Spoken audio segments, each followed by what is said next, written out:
Chest అడరాలి.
ఉంటుంది ఉంటుంది ఆన్లైన్లో ఉంటుంది. లేదు వస్తలేదు అంటే మైక్ అంటే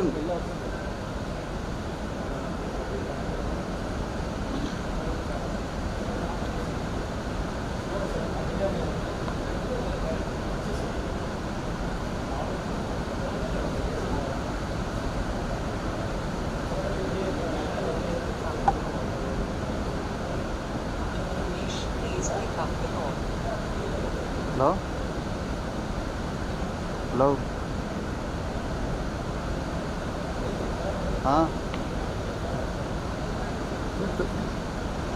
పెడుతుండ్రా ఆయన ఆగమంటుండు. అడుగుతావా మరి మా టైం అని అడుగు. ఒక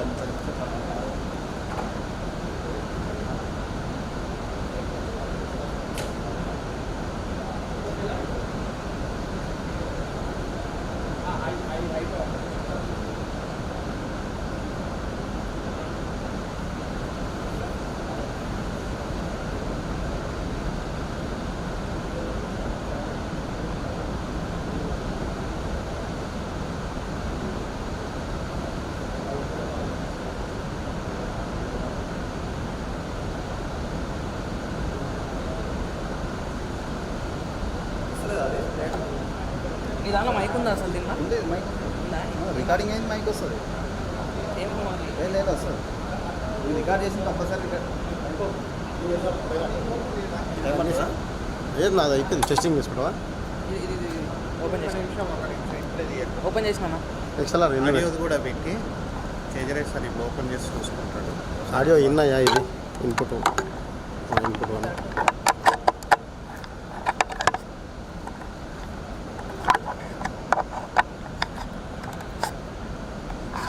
దేశంలో అన్ని తిరుగు పెట్టుకో. ఎందుకు మళ్ళీ మనం ఔషధ తగిన నీతో కష్టం, అనుమానం ఎక్కువ ఉంటుంది వస్తువు దానికి. నేను పెట్టుకో.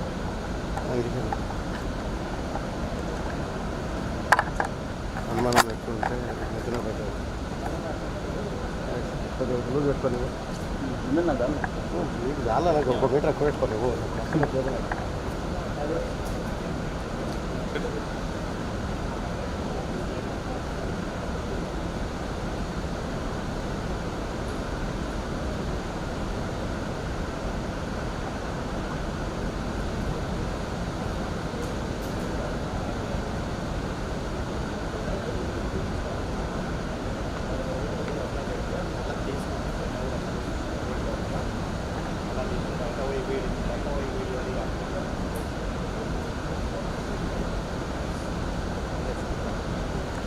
నిమిషాల వరకు ఆఫ్ చేయండి సార్ ఇప్పుడే చెప్తాను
క్యామ్ మైక్ బంద్ చేయి. పని ఆఫ్ చేయాలా? పాట వస్తుంది ఆడియో వస్తుంది నీకు వస్తాయి నేను వచ్చలేవు మీరు వచ్చేది ప్లే ఓపెన్ రికార్డ్ చేయాలా వద్దా? రికార్డ్ చేసుకో, కానీ ఈ మైక్ బంద్ చేయి. మైక్ బంద్ చేయాలా? నీ మైక్ బంద్ చేయి. మైక్ ఏం అవసరం, రికార్డ్ చేసింది మైక్ ఉంటుంది, నీకేం కాదు అన్న. ఇట్లా వస్తుంది డిస్టర్బెన్స్. ఇప్పుడు స్టార్ట్ అయినప్పుడు అన్న ఓకే ఒక్క నిమిషం వాళ్ళ దాంట్లో ఆఫ్ చేసుకోమన్నా. అన్న ఈ మైక్ బంద్ చేయాలన్నా.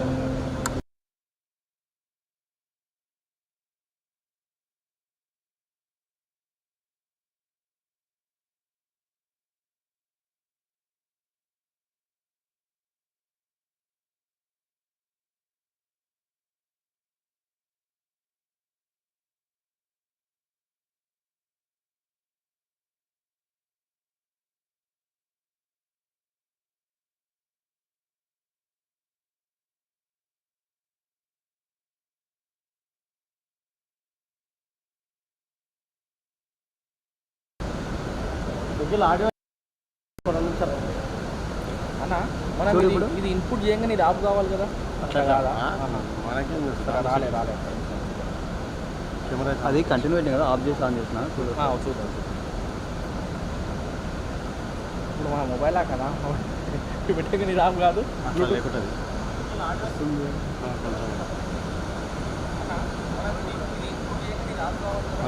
అసలు ఈ మైక్ ఆఫ్ చేయాలి. ఈ దాంట్లో మైక్ ఇట్లా సెట్టింగ్ అర్థం కాకపోతే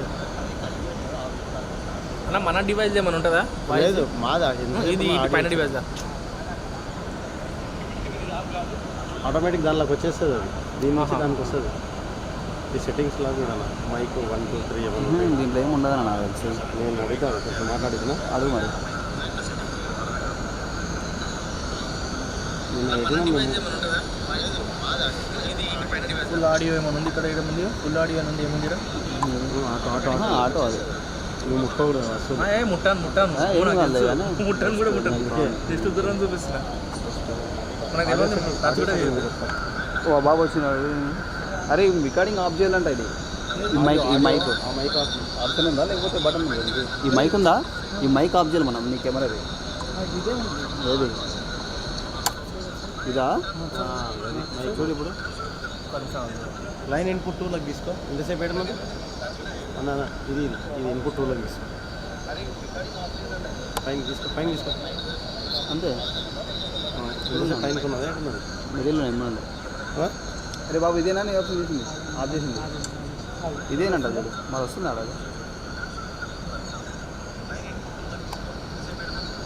వస్తలేదు ఇంకా కింది కానీ లేకుంటే ఒక్క నిమిషం నిఖిల్ కిందికి రావాలి. ఈ మైకులు పనిచేయాలి మనకు. ఇది ఇన్పుట్ పనిచేయాలి. మైక్ ఇది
రైట్ వస్తుంది సార్. ఇప్పుడు వస్తుంది ఆడియో 1లో వస్తుంది. ఒక్క నిమిషం ఈ 2 చూడ అంటే ఉన్నా 2 వస్తుంది. కానీ 1లో వస్తుందా 2లో వస్తుందా బ్రదర్? ఏది ఆడియో ఓకేనా? ఇంకా ముందు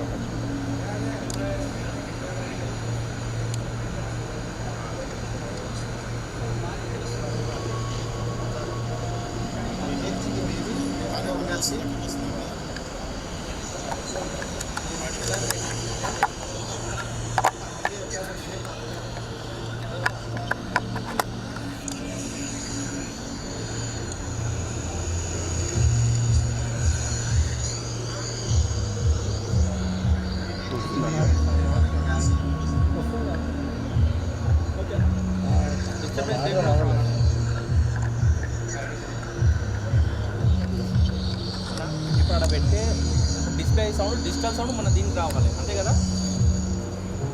మన అడిగి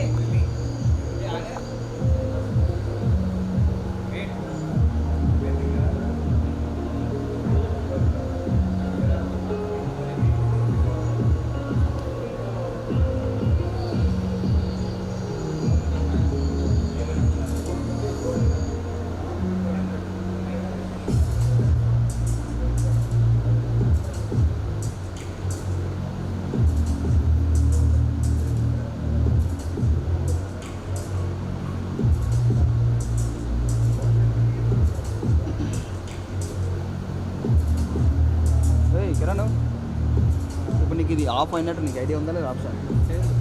ఈ మన మైక్ ఆఫ్ అవ్వాలి, మన కెమెరా ఉన్న మైక్ ఆఫ్ అవ్వాలి, ఐడియా ఉందా లేదా? మొత్తమా వాళ్ళు అదే అడిగేది, నీ కెమెరాలో ఆఫ్ అవ్వాలి ఆఫ్ రికార్డింగ్. అయిండే కదా ఇంతకుముందు.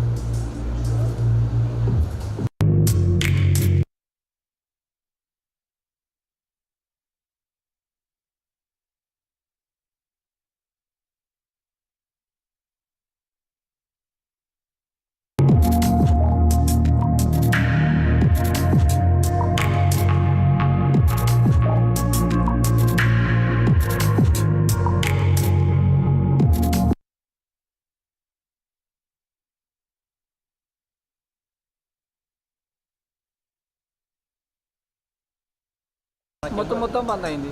ఎందుకన్నా ఇది వస్తుంది.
Understanding genodermatosis is all about how we approach, how we apply the algorithms, and how we analyze the cases clinically and genomically.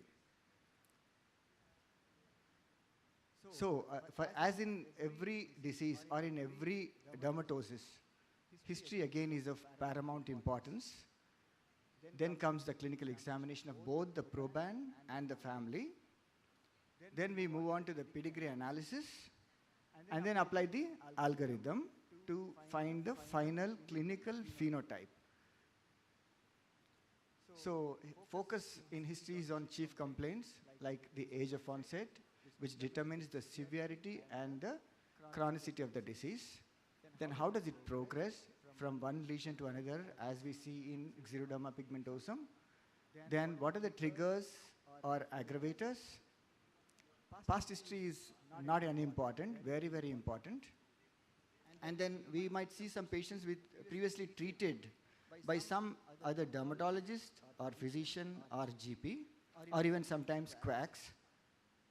Family history is of paramount importance, with emphasis on consanguinity, whether similar phenotypes are there in the family, and we should obtain a 3-generation history or the pedigree analysis. And is there undocumented fetal or neonatal loss? So this and all, I don't need to go into detail. Everybody knows this. So again, this also I can skip, I think, because of lack of time. So the salient points are that there's vertical transmission with 50% recurrence risk in every pregnancy. The classic example being the simplex epidermolysis bullosa cases, keratin 5 and 14. Autosomal recessive inheritance. This is horizontal pattern of inheritance. Consanguine is very common. So best examples are the recessive dystrophic EB and the harlequin ichthyosis. So X-linked dominant inheritance, most of the times males we don't find because it's been lethal or very severe. And all the male patients will, male carriers will transmit to the daughters who are going to be carriers, male affected patients. There's no male to male transmission. So recessive inheritance, we have X-linked recessive inheritance where affected males will transmit to all the daughters who will be the carriers, and only the males of maternal side will be affected. So these are the steps in pedigree preparation. I don't go into the details. So clinical examination, everybody knows this. So we move to the algorithms and phenotyping. So first we have some interesting things in epidermolysis bullosa. So when a neonate or infant or a child presents with blisters, we should suspect, as dermatologists, strongly suspect EB, of course, after ruling out common things like suction blisters, infectious disorders, and inflammatory disorders. And then, what was the age of onset? Is it at birth or in the immediate neonatal period, where it denotes severe disease, or in infancy or childhood? If it is at birth and there is a strong, there is no family history, it denotes autosomal recessive inheritance, and most likely we have junctional EB or recessive dystrophic EB or the Kindler syndrome. If there is a strong family history with multiple family members affected, then we need to see whether the blisters are spontaneous, without any trauma, if they are occurring, large hemorrhagic blisters often, and around 5 to 10 centimeters. Then are there milia? There can be, which could be fleeting milia, not permanent chronic milia. And most often, we may have palmoplantar keratodermas in the blistering patient, and characteristic nail thickening, and sometimes hoarse voice. That is indicating laryngeal involvement. Then we have a case of simplex epidermolysis bullosa, generalized severe. If the blisters are trauma-induced, not spontaneous, and at frictional or handling site, blister size normally between 2 to 5 centimeters. No scarring, but only post-inflammatory hyper and hypopigmentations. No nail involvement, no mucosal involvement. Then we need to think about the EBS, generalized intermediate. If the blisters are truly trauma-induced, no spontaneous blisters, very small in size, very taut blisters, fluid filled, no hemorrhagic blisters, only acral lesions, no scarring, no milia, no mucosal or nail involvement. Then we have the classic epidermolysis bullosa simplex localized. So this is a case of localized autosomal dominant epidermolysis bullosa simplex. A keratin 5 variant has been characterized in this patient. We didn't keep this patient today. And we have this patient whom you have seen in the clinical block. So this is epidermolysis bullosa intermediate with moderate sized blisters, another KRT5 variant. So a little bit larger sized blisters. There are acral blisters definitely in all types of epidermolysis bullosa simplex, but in the generalized severe and intermediate we have other areas also involved. So if the infant or neonate with negative family history denoting autosomal recessive inheritance. So we should examine for the size of blisters and the extent of blistering. If there are extensive blisters, like large blisters, 5 to 10 centimeters, but there's no scarring, only atrophy, milia may be present, but not extensive and chronic. And characteristically, we have scalp involvement in these patients, granulation tissues, which is characteristically around the mouth and nares and ears, and nail dystrophy, which may be present in many of the cases. The characteristic finding in these patients could be chronic paronychia giving a drumstick-like appearance to the fingers and toes. And one more characteristic feature is the enamel defect, which causes tooth decay. And hoarse voice is almost always there because of laryngeal involvement. And one more characteristic feature is the failure to thrive. Then we are looking at a picture of junctional epidermolysis bullosa, severe or intermediate. Only the degree of severity is the difference. All the characteristics are the same. If you have even extensive blisters, more than 10 centimeters, sometimes even a whole limb will be degloved of the skin, extensive scarring, contractures always present if we are seeing at a later age patient. There is a lot of atrophy, thin paper-like atrophic scarring, milia, too much of milia, chronic and persistent, and pseudosyndactyly, severe nail dystrophy or anonychia, and microstomia, ankylosing if the patient is older, and dysphagia most of the times, severe anemia, and if we are looking at a patient around 15 years or 20 years or more, we may be seeing some cases of squamous cell carcinoma also developing in these patients. Then we have a clinical phenotype of recessive dystrophic epidermolysis bullosa clinically. All these is not proven, right, until we have the genomic diagnosis. Then if the blisters are moderately severe, scarring is present but not much. Milia, doubtful. Nail dystrophy and mucosal involvement may be present, but characteristically, photosensitivity and poikiloderma are the clinching features for Kindler EB or Kindler syndrome. So these are few pictures which these patients you have seen there. The first one is the junctional EB. All our cases are collagen 17. We did not yet detect laminin A3, B3, C3 cases. Okay? So all our cases by God's grace are very mild. They don't have any life-threatening condition. So all are doing well by God's grace. We are having some innovative treatments for this. We'll be discussing later. So you can see the scalp involvement, no scarring, only pigmentary changes, characteristic periangual blisters and granulations, chronic granulation tissues. Okay, and in the central panel you see the another older age patient with severe nail dystrophy and chronic blisters with no scarring, only pigmentary changes.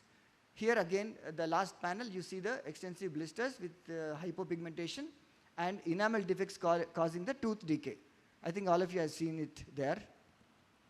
So these are some pictures of recessive dystrophic EB, the collagen 7 A1 variants. Severe blistering, you can see whole of the limbs are involved. See, you can see the degloving of the whole of the lower limb skin, thin paper-like atrophic scarring, chronic non-healing wounds, persistent and permanent milia, total anonychia. Okay, and this leg shows some pruriginous lesions. Maybe this is a pruriginosa variety. And this last patient is an infant with almost severe blistering of the whole of the lower limbs. We characterize this as aplasia cutis cum collagen 7 EB dystrophic, that was previously called Bart's syndrome. Now we move on to the ichthyosis. So ichthyosis, the most important thing to look at is the age of onset. At birth, what are we seeing? Collodion membrane, Harlequin phenotype, or erythroderma. If there is a collodion membrane, what could be the next step? It may heal by itself, which is called a self-healing collodion baby. We have seen some cases like that, but unfortunately I don't have the pictures. Then after some days, they'll develop ichthyosis. Then that ichthyosis also wanes off. That is called self-improving congenital ichthyosis. And the rest of the cases are the autosomal recessive congenital ichthyosis subtypes. Most important things are the bathing suit ichthyosis. The patient was called, but we have a classic case. The patient didn't turn up.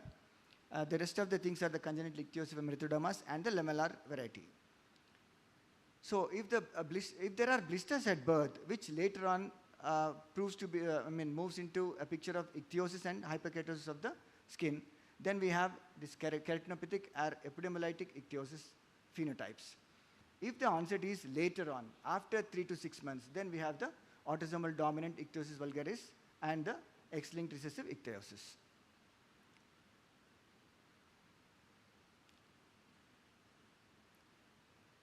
So any of these phenotypes again can move into the picture of autosomal recessive congenital ichthyosis. We have few, this is the first one is the bathing suit ichthyosis, where only the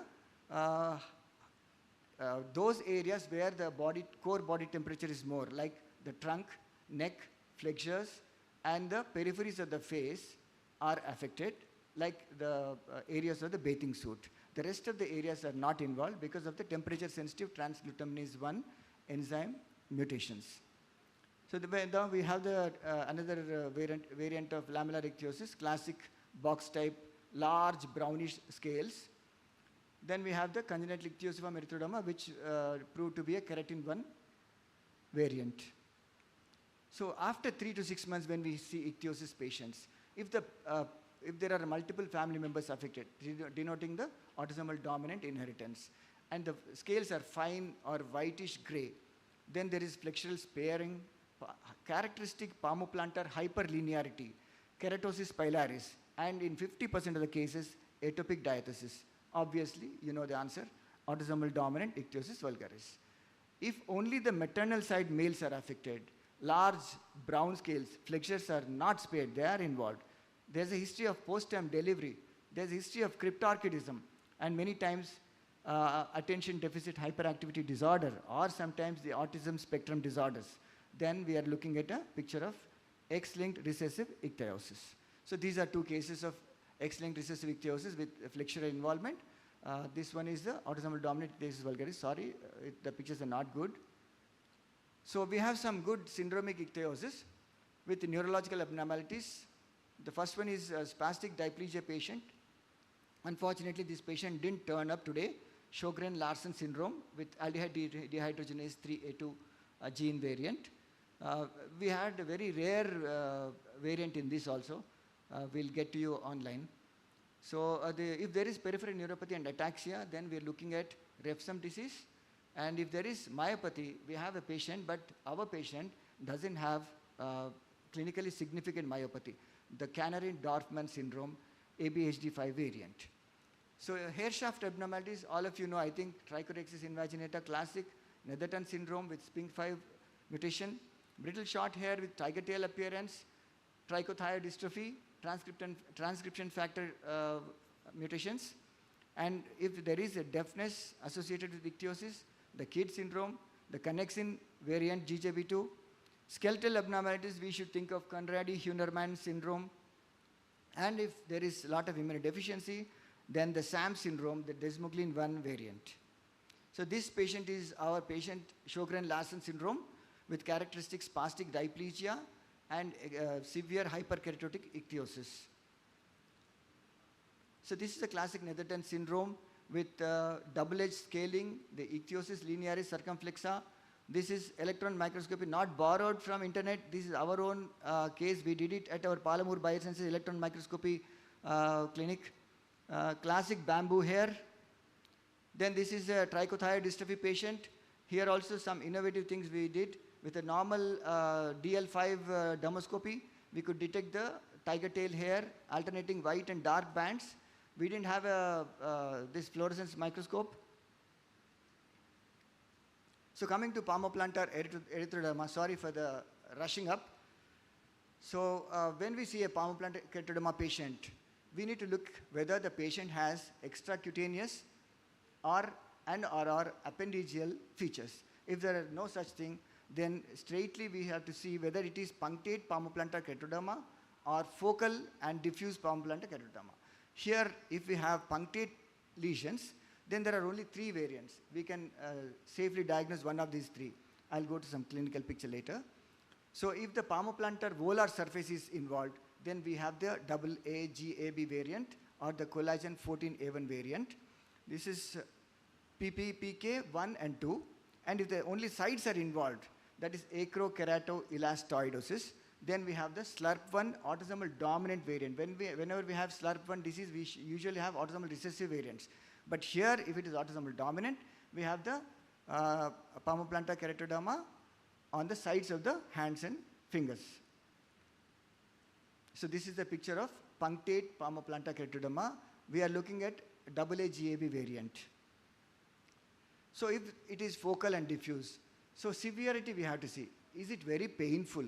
How does the patient come into your clinic? Is it naturally painful? Not because of the fissures or infection. By itself, it will be painful. So then we are looking at these 2 varieties, Pachyonychia congenita and the Olmsted syndromes. There are so many variants in that. I don't need to go into details. I'll show you some clinical pictures later on. Then there's an interesting phenomenon of pseudo-Einham development in PPKs. So there are only 3 diseases or 4 diseases where we see pseudo-Einham. So one is the autosomal dominant varieties, where keratin 1 variant, ichthyosis hystrix Kurth-Macklin type, or the loricrine keratoderma, or the Olmsted syndrome variants. The autosomal recessive is the SLRP1 variant, where we have our classic cases. So if there is honeycomb pattern, then we should think about the loricrine keratoderma, or the Olmsted syndrome, or the Papillon-Lefevre syndrome sometimes, or the Vohwinkel syndrome. These are all older terms. Actually, now that classification has totally changed. We can later on go into this beautiful article in BJD. And there is one interesting phenomenon, water-sensitive palmoplantar keratoderma. Only 4 varieties are there in this. The one patient we have aquaporin 5 variant, 2 patients we have actually, 1 patient has come up. So the classic phenomenon is that we ask the patient to dip his 1 hand and 1 foot in a tub of water for 5 to 10 minutes. You can see characteristic hardening, whitish appearance, and exaggerated hyperlinearity on the water immersed thing. This is seen in aquaporin 5 palmoplantar keratoderma, which is autosomal dominant usually, but we have a rare case of autosomal recessive aquaporin 5 variant. We have done the family segregation. We have found out that all the parents are heterozygous, and we have an autosomal recessive variant which is not described in literature anywhere in the world. And then we have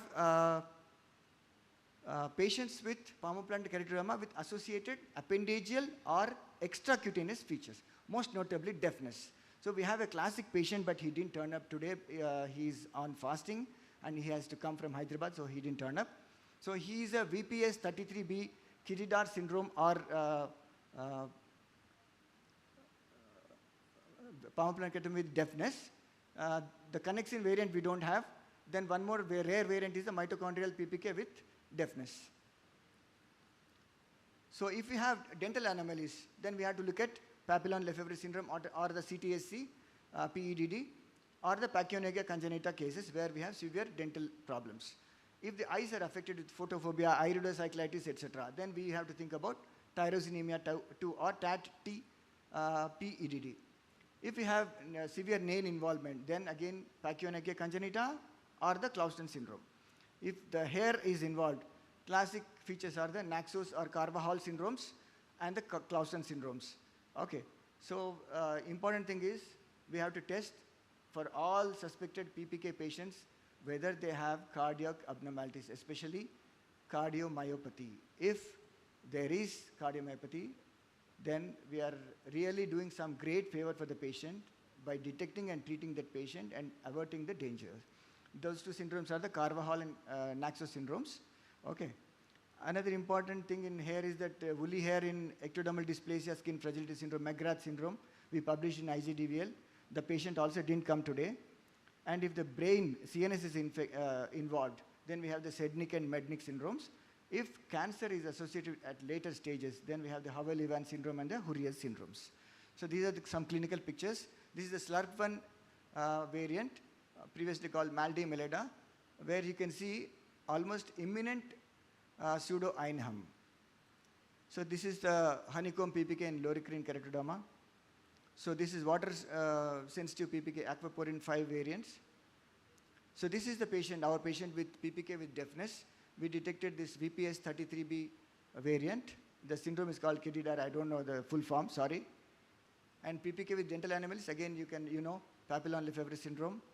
With hair abnormalities, ectodermal dysplasia, skin fragility syndrome, McGrath syndrome. So we have almost come to our session. So in summary, good clinical history, pedigree analysis, astute clinical examination, and appropriate algorithm application will give us the phenotype of our genodermatosis. So right knowledge is the ultimate solution to all our problems. Thank you.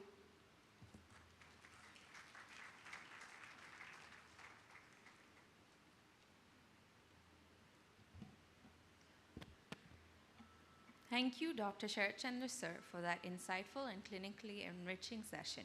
We truly appreciate your structured approach to diagnostic algorithms and deep phenotyping. Let us now move on to the next session.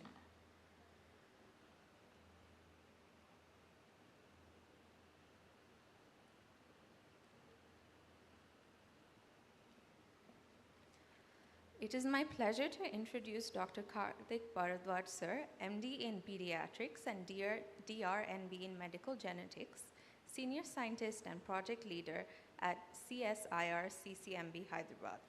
He has established the NGS facility at CCMB and is an investigator in several large-scale genomic initiatives, including Genome India. With over 30 peer-reviewed publications and 3 book chapters, his research focuses on the diagnosis of rare genetic disorders, neurodevelopmental disorders, and developmental genetics.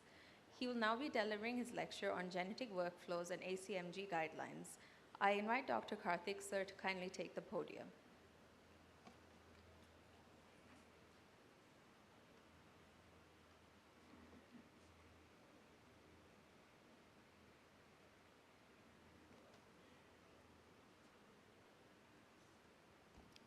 Thank you for that kind introduction. And I would also like to thank Dr. Sharatchandra and Dr. Vamshi for organizing such a wonderful CME.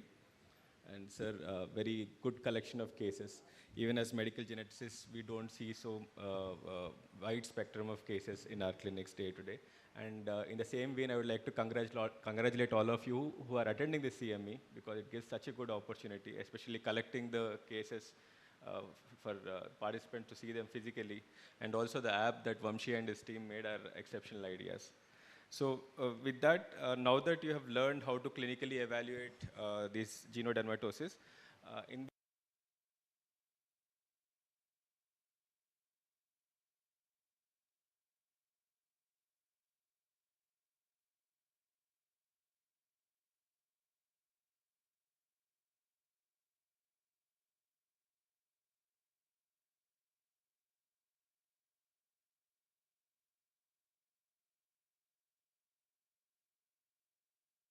DNA, which gives us to RNA and protein, both are aspects working in the cell to make the organism function. So DNA is a double-stranded polynucleotide molecule. One second.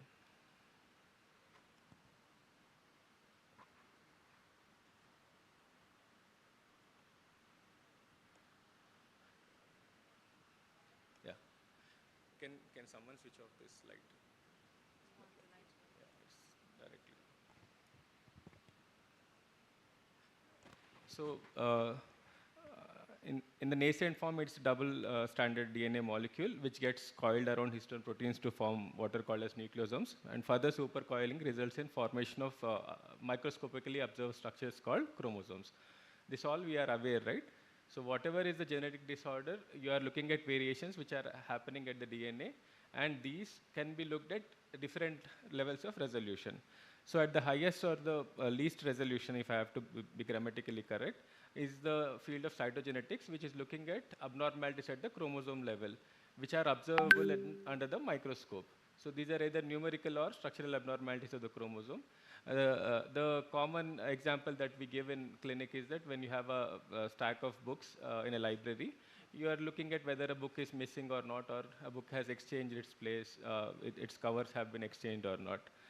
So beyond this, you will have certain genetic variations which are submicroscopic, meaning they are not observable under microscope, but are amenable to detection by other methods like MLPA, FISH, and chromosomal microarray. And going further, the highest resolution that we can think of is trying to look at the spelling mistakes in the book, that is, changes in the nucleotide sequence. So these typically happen using sequencing technologies like Sanger sequencing and next generation sequencing technologies. So if you broadly divide the tests available in the diagnostic armamentarium, you have two types, targeted assays and non-targeted or genome-wide assays. So targeted assays, as listed here, are like PCR-based assays like ARMS PCR, qPCR, FISH, MLPA, and then Sanger sequencing. And non-targeted assays include karyotyping at the lowest resolution and whole genome sequencing at the highest resolution. There are certain newer technologies called as optical genome mapping, which also enable us detecting certain kind of genetic variations which are not detectable by other commonly available technologies. So briefly, you all know PCR is an age-old technique which is used to amplify specific locus of interest in the genome. So by designing primers in a way, we can either make the amplification happen when the mutation is present, or it can happen when the mutation is absent. So here in this image, it's a gel image which is showing different kinds of amplicons. And by depending on their size and presence or absence of amplification, we can infer whether a mutation is present or not. In Sanger sequencing, which is a gold standard method for a very long period of time, we tend to determine the sequence of this nucleotide in the DNA strands. This is called as a chromatogram, where each of these color represents different bases which are present in the nucleotide strand. So it is good for investigating small genes, or when you're looking at small genomic loci up to 500 to 1000 bases. So these are the assays which can be used to look at sequence level changes. But if you are looking at certain things called as copy number variations or microdeletions and duplications, the technologies that are available for you are fluorescence in situ hybridization, where you are looking at hybridization of fluorescently labeled probes to the test DNA. And depending on the number of signals, you can infer whether there is a deletion or duplication. Here in this image, you are able to find both control and the test DNA fluorescence being obtained. Therefore, the low copy number is there. So this is good at detecting these variations which are in kilobases, and mosaicism also can be detected using fluorescence in situ hybridization. A molecular technique, in fact, a modification of multiplex PCR is multiplex ligation dependent probe amplification. We'll not go into the technical details, but again, what you can remember is it is good for identification of copy number variations. And by doing some modifications, you can also detect point mutations or methylation changes using multiplex ligation dependent probe amplification. So by definition, all targeted assays can only investigate loci that you are targeting, right? So therefore, a strong clinical suspicion of a disorder and the molecular mechanism based on which it happens is necessary for you to prescribe a particular diagnostic test. When you don't have such strong clinical suspicion, you tend to go for more widespread or genome-wide assays. So the lowest resolution, there is something called as karyotyping, where you are looking at the chromosomes under the microscope.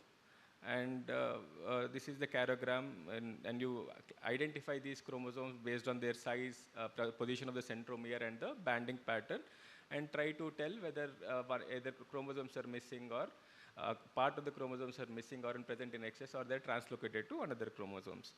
The limitation of such a technique is that it is low resolution. So you require, it can only detect genetic changes at least in the scale of 5 to 10 MBs. In chromosomal microarray, it's a high resolution assay, again used for global surveillance of copy number variations. Usually for clinical purposes, it can identify copy number variations greater than around 50 kb, but it cannot identify what are called as balanced structural variations and also not the single nucleotide variants or point mutations. It is commonly used for diagnosis of multiple malformation syndrome or when you suspect contiguous gene deletions. So the test that is of current interest to most of the people who are currently here in CME is the next generation sequencing technology. So you have seen in Sanger sequencing, a specific locus is being amplified and sequenced to get the order of nucleotides present in that region. In next generation sequencing, what happens is that several such reactions happen parallelly. So millions of such fragments are parallelly sequenced to generate a genome of the entire organism in a very short time. So technologically, again, there are two major types which will not go further, but what you can remember is that short read sequencing based technologies like Illumina and MGA are commonly used in clinical medicine because they produce accurate results. So clinically, if you are ordering an NGS based assay, there are three kinds of classifications you can make. So one is clinical exome or Mendelium or panel sequencing. So in clinical exome, what will go the other way actually. So whole genome, you understand, right? The entire genome of the organism is being sequenced and studied. In whole exome sequencing, only the coding portions of the genome are being studied. This is because we expect most of the disease-causing variations to be present in these functionally relevant areas.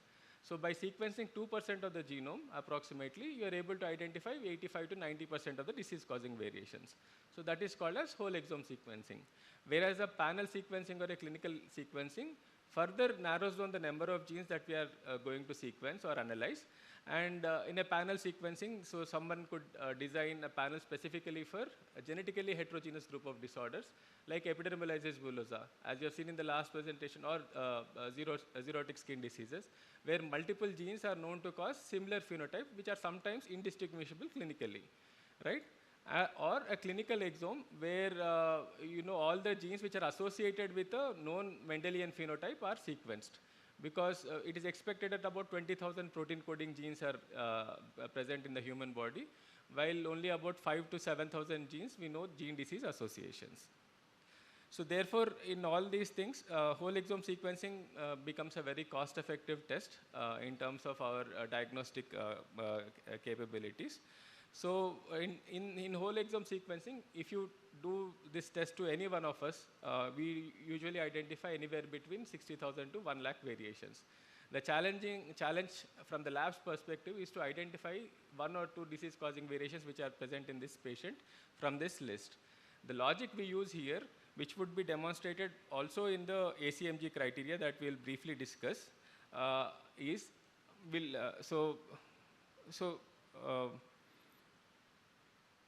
So what you have to understand here is a lot of variations, right?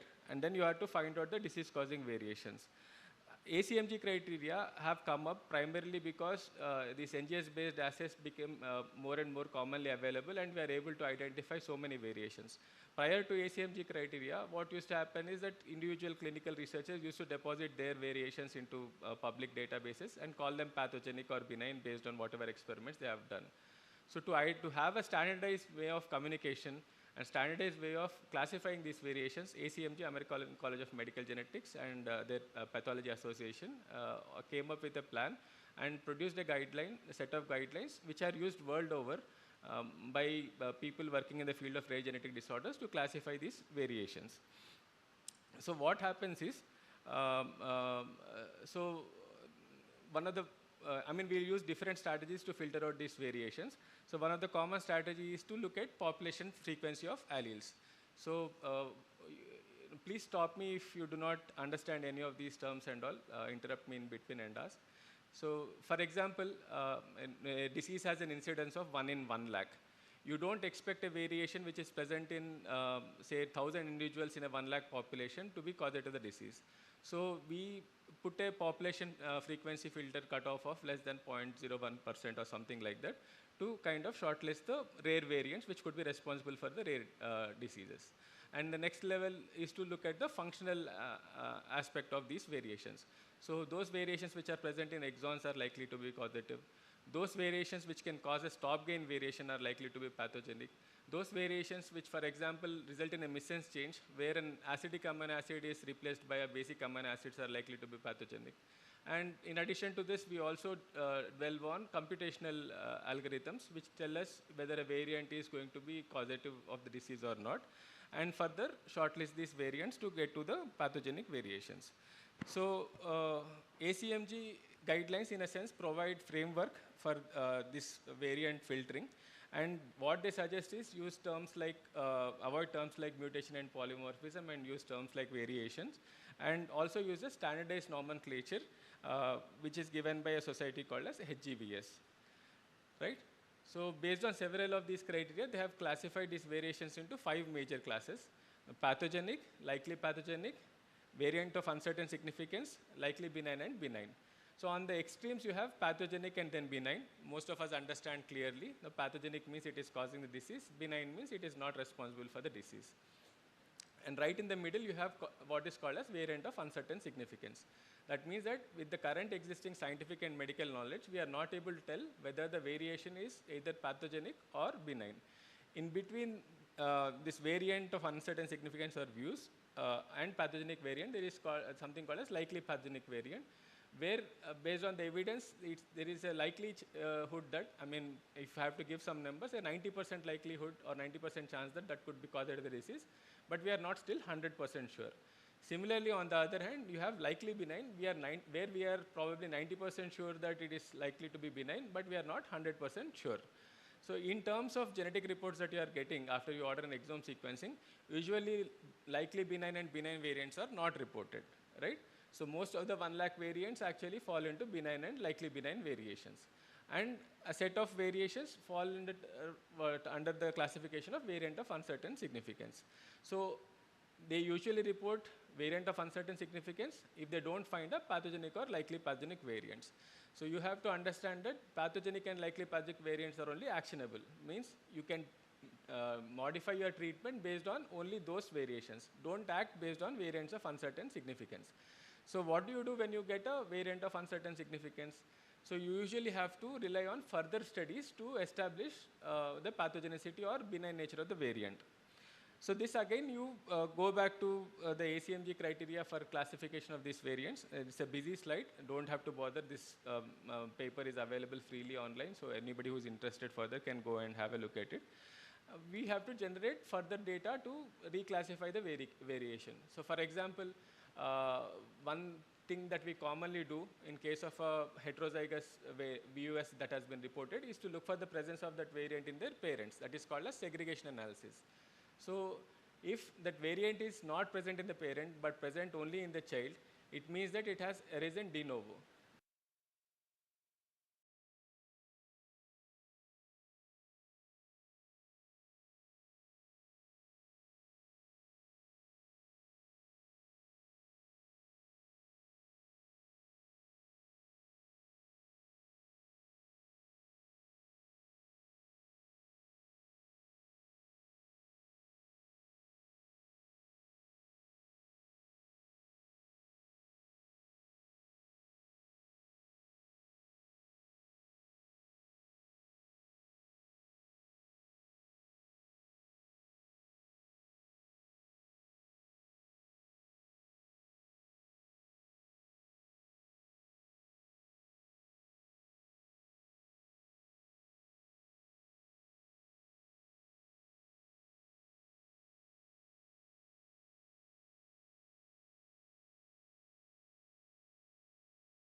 We will now continue with the next session. It is my pleasure to introduce Dr. Sai Krishna Kotla sir, Professor in the Department of DVL and SVS Medical College and Consultant Dermatologist at Yashoda Hospital, Secunderabad. Dr. Sai Krishna sir will now speak on biologics in genodermatosis.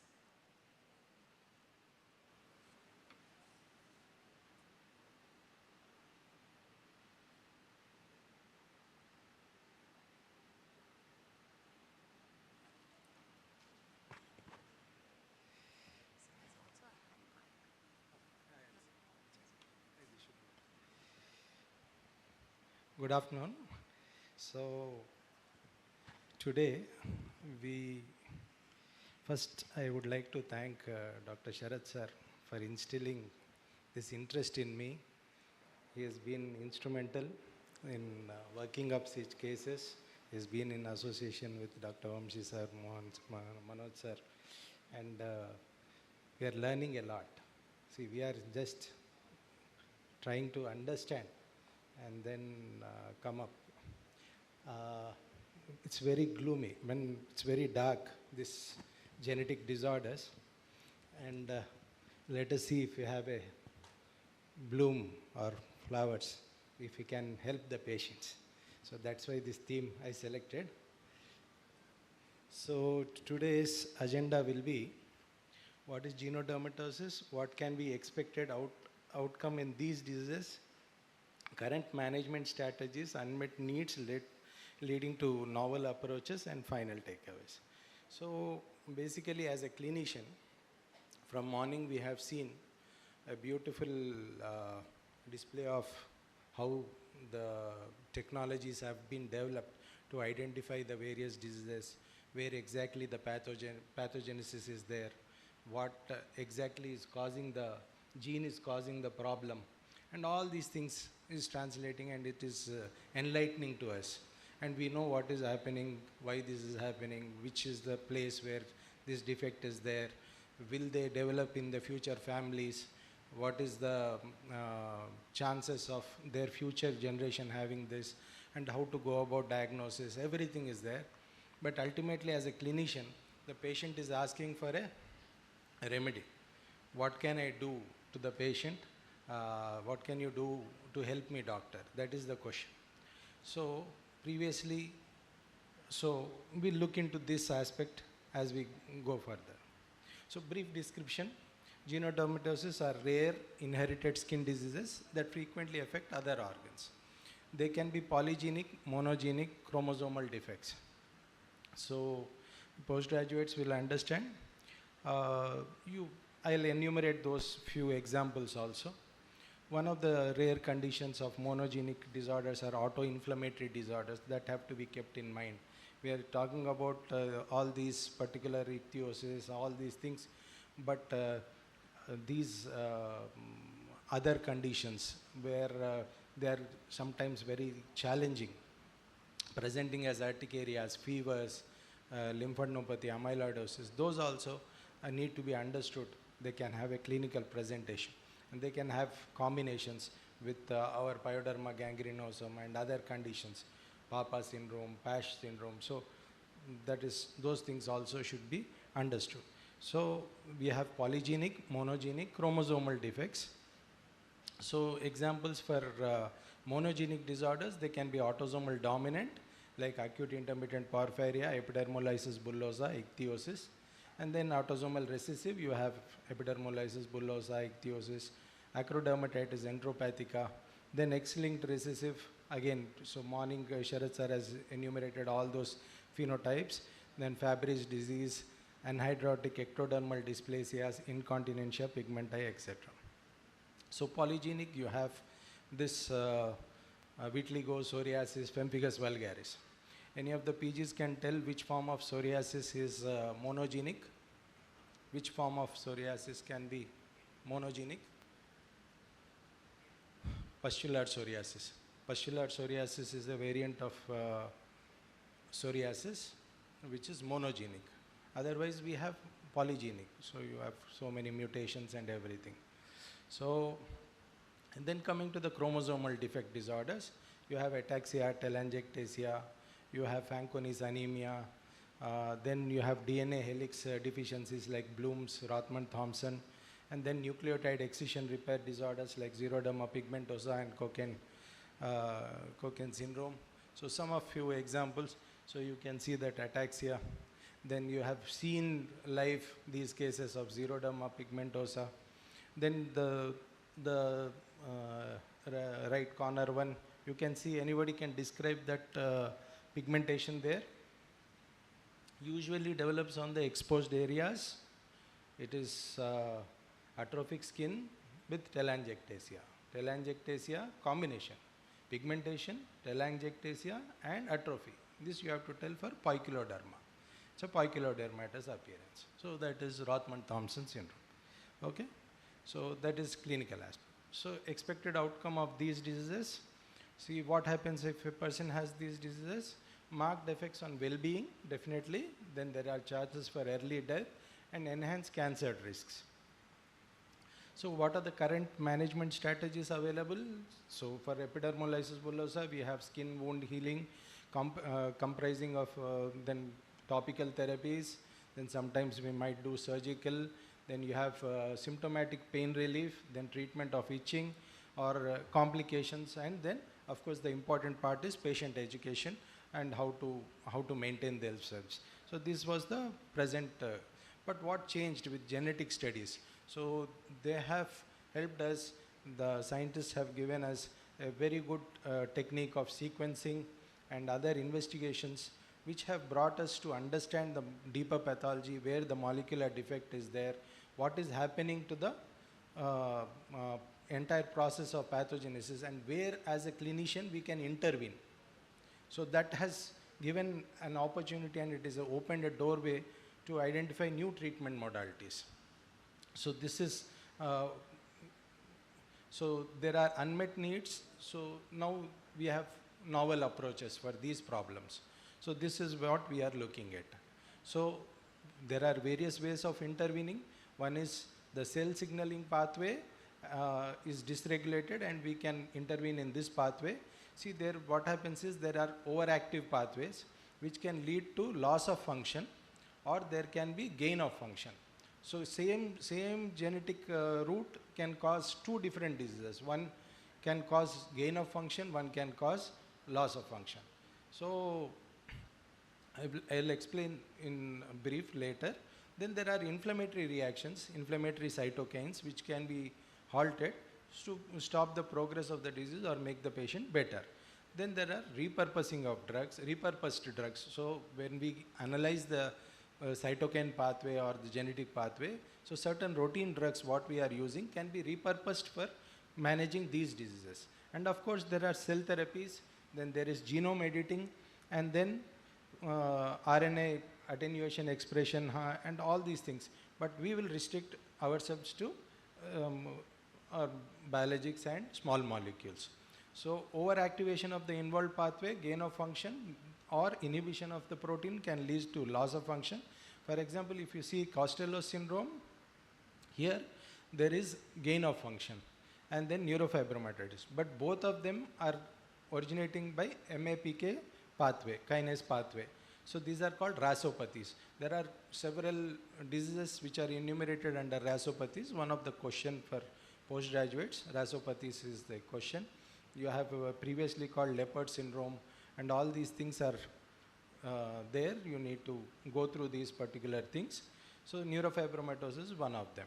So here, when there is gain of function, then there is the features are leading to Castello syndrome, and then other loss of function can lead to neurofibromatosis. And in neurofibromatosis, the skin expression, there are different pathways again going towards different systemic involvements. So if you are looking at skin, so the molecules which are working for the skin may not work for the skeletal manifestations. There are different down pathways. So that has to be understood. If you go very deep into that, you will understand those things. So when again there is repurposing of the drugs. So then if you see this EGFR inhibitors, erlotinib, we use it in lung cancers. usually small cell carcinoma of the lungs and all these things. But these have been found to be very useful in this particular type of palmoplantar keratoderma like Olmsted syndrome. Then we have newer molecules which are coming, Visomedic. This is used for our basal cell carcinomas.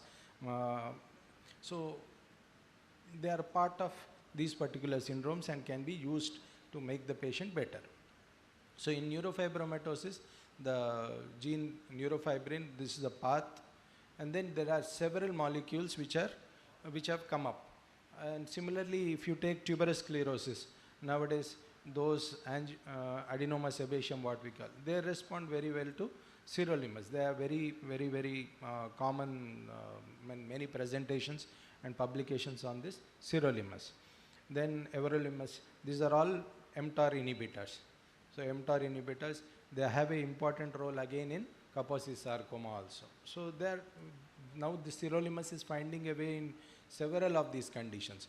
Now they have been trying in syringomas and several other conditions. So you need to understand that these, when this RAS MAPK pathway is affected, the mTOR inhibitors are playing a very good important role. If you see this MAPK pathway, especially MEK inhibitors, these are the newer inhibitors, and the FDA has approved 2 drugs, selumetinib and mirdametinib. These 2 drugs are being found to be effective, but they are very costly. They can reduce the tumor volume in neurofibromatosis. So just now we discussed about erlotinib in Olmsted syndrome. Then in DNA repair defects, like there are sulfonized urease acetohexamide and glimepiride, which we use for diabetes, have been found to be helpful, rather in higher doses, but they have been found to be helpful and might be helping the patients. Nicotinamide, what we use regularly, or SIRT inhibitors, could be benefiting these patients with xeroderma pigmentosa or Costello syndrome. So you can see these pathways involved, nucleotide excision pathways, and then how these nucleotides help. So apart from this, there are targeted therapies of inflammation which can express as phenotype. The inflammation of the pathway can lead to the clinical expression, the inflammation in the patient. So the redness, itching, irritation, all these things are present in several of these syndromes, which can be alleviated and the patient can be made comfortable. So there are large, for suppose ichthyosis is there. So nowadays, several of these ichthyosis were previously managed by acitretin. But now we have molecules like TNF-alpha inhibitors and omalizumab working in these particular conditions. And then if you can see ichthyosis with the different genes, so there are IL-17s, there are several investigations going on. And all these are what we call it, as of now, is off-label indication. But the pathway, when we understand the pathway, there is a epidermal barrier dysfunction that can be corrected by using our regular biologics like secukinumab, which we use, ustekinumab we frequently use for our psoriasis. These can be found useful in this particular cases of ichthyosis. Autosomal recessive congenital ichthyosis, you can use ustekinumab.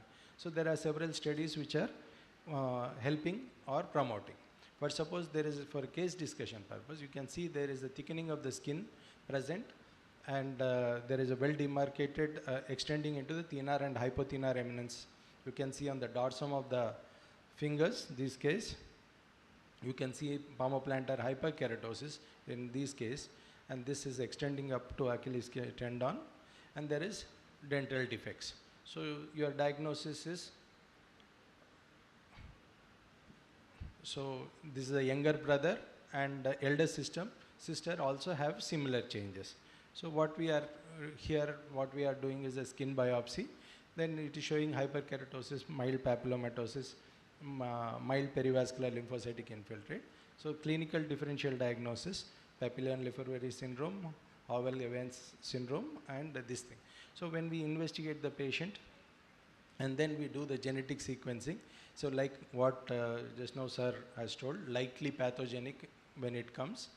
then dipeptide peptidase, one gene, the cathepsin C gene. So the cathepsin C is which is the defect here. So this is serine pathway. So this will cause the problem in this particular patient, and it is, you can see that it is autosomal recessive, and then he has given likely pathogenic, it means mostly pathogenic.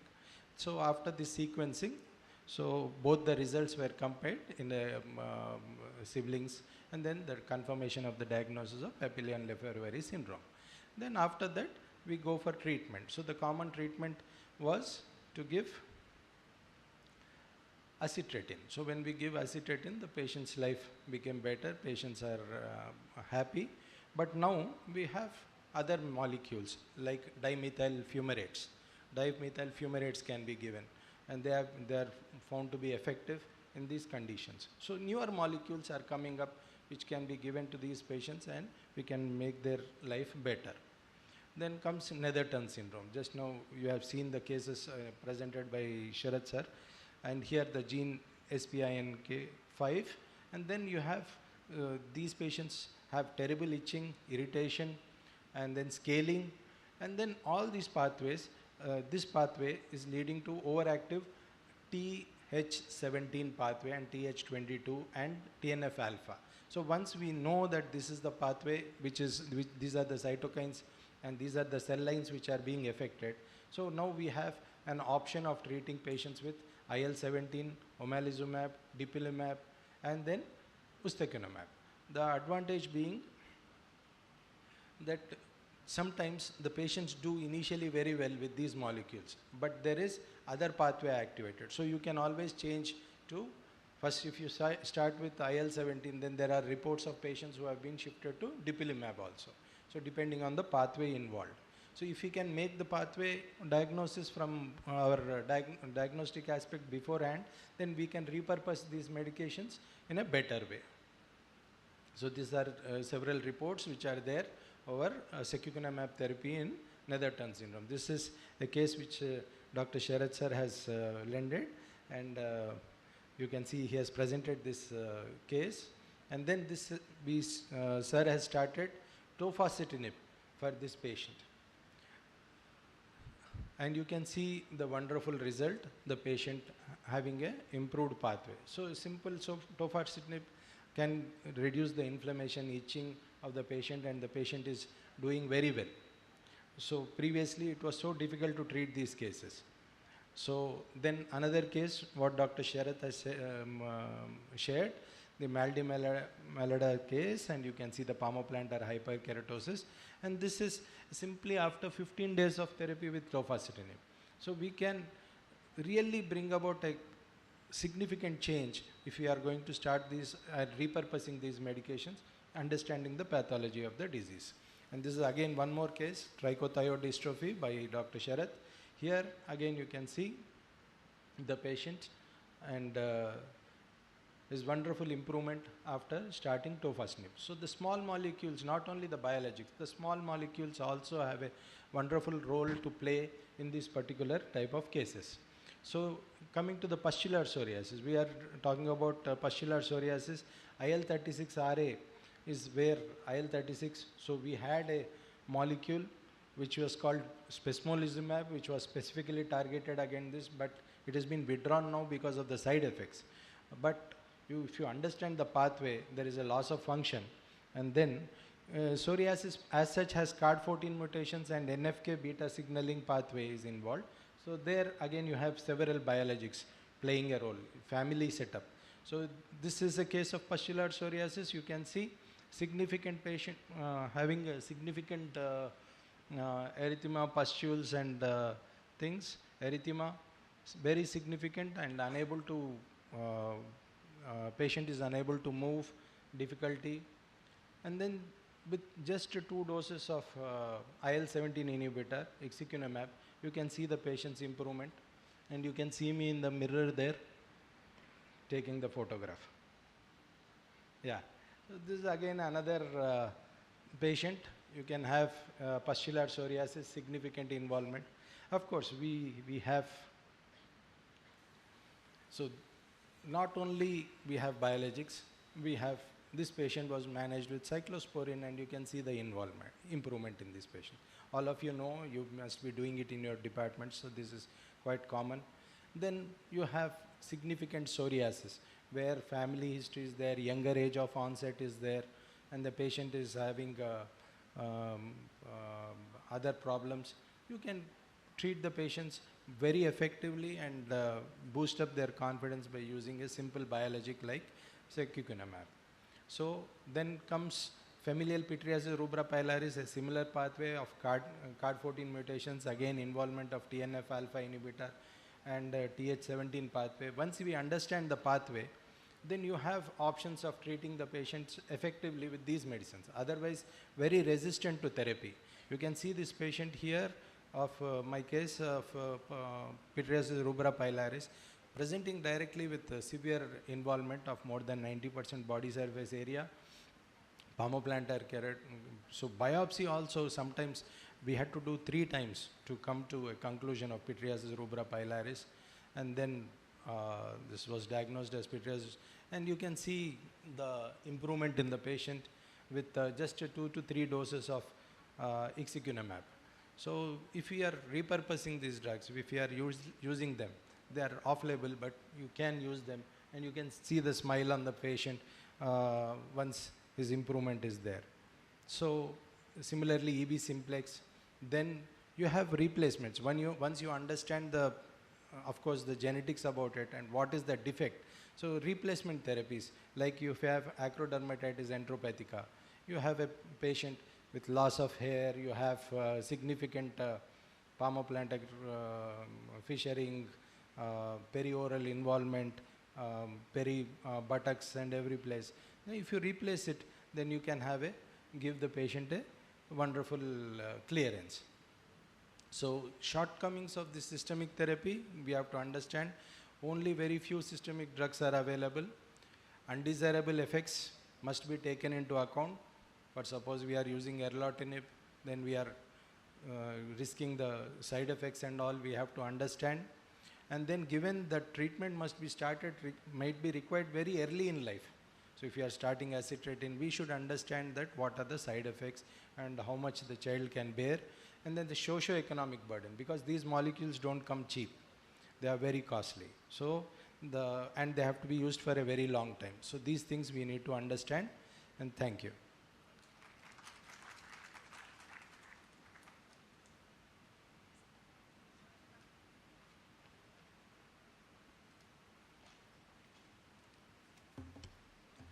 Thank you, Dr. Sai Krishna, sir, for that insightful and enriching presentation.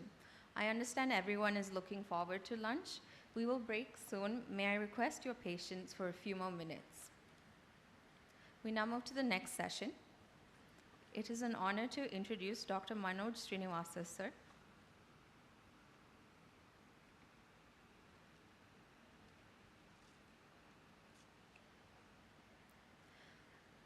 Head of Department at Sri Madhusudan Sai Institute of Medical Sciences and Research.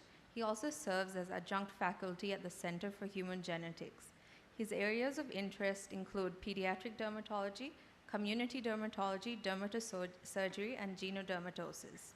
Dr. Manoj Srinivasa, sir, will now speak on multidisciplinary care and advocacy in genodermatosis.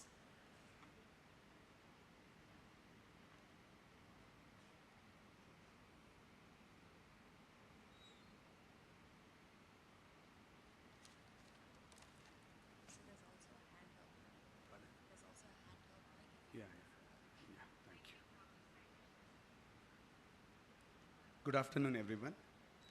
So, whatever we are discussing now will be something that we have to do together.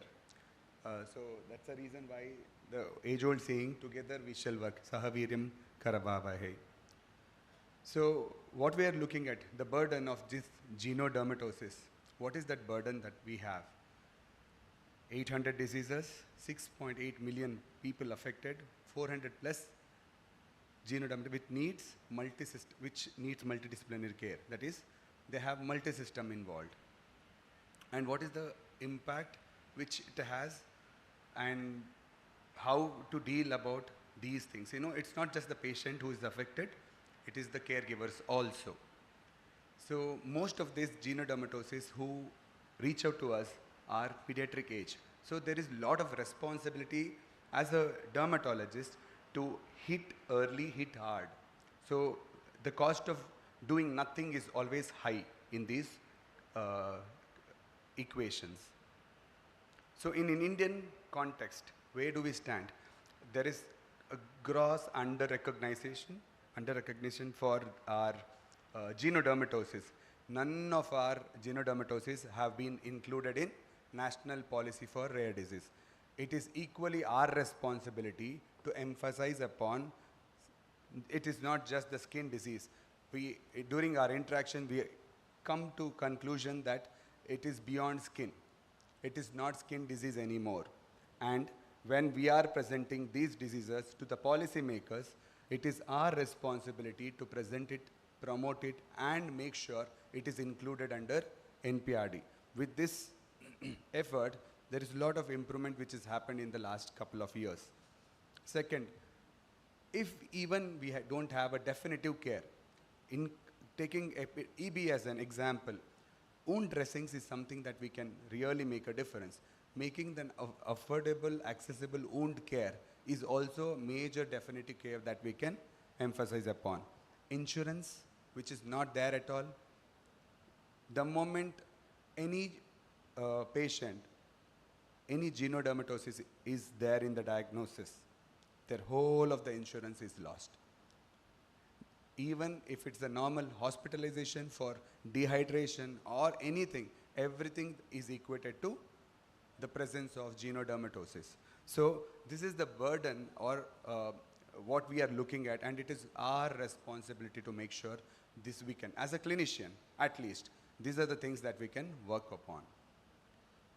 So what is the invisible burden?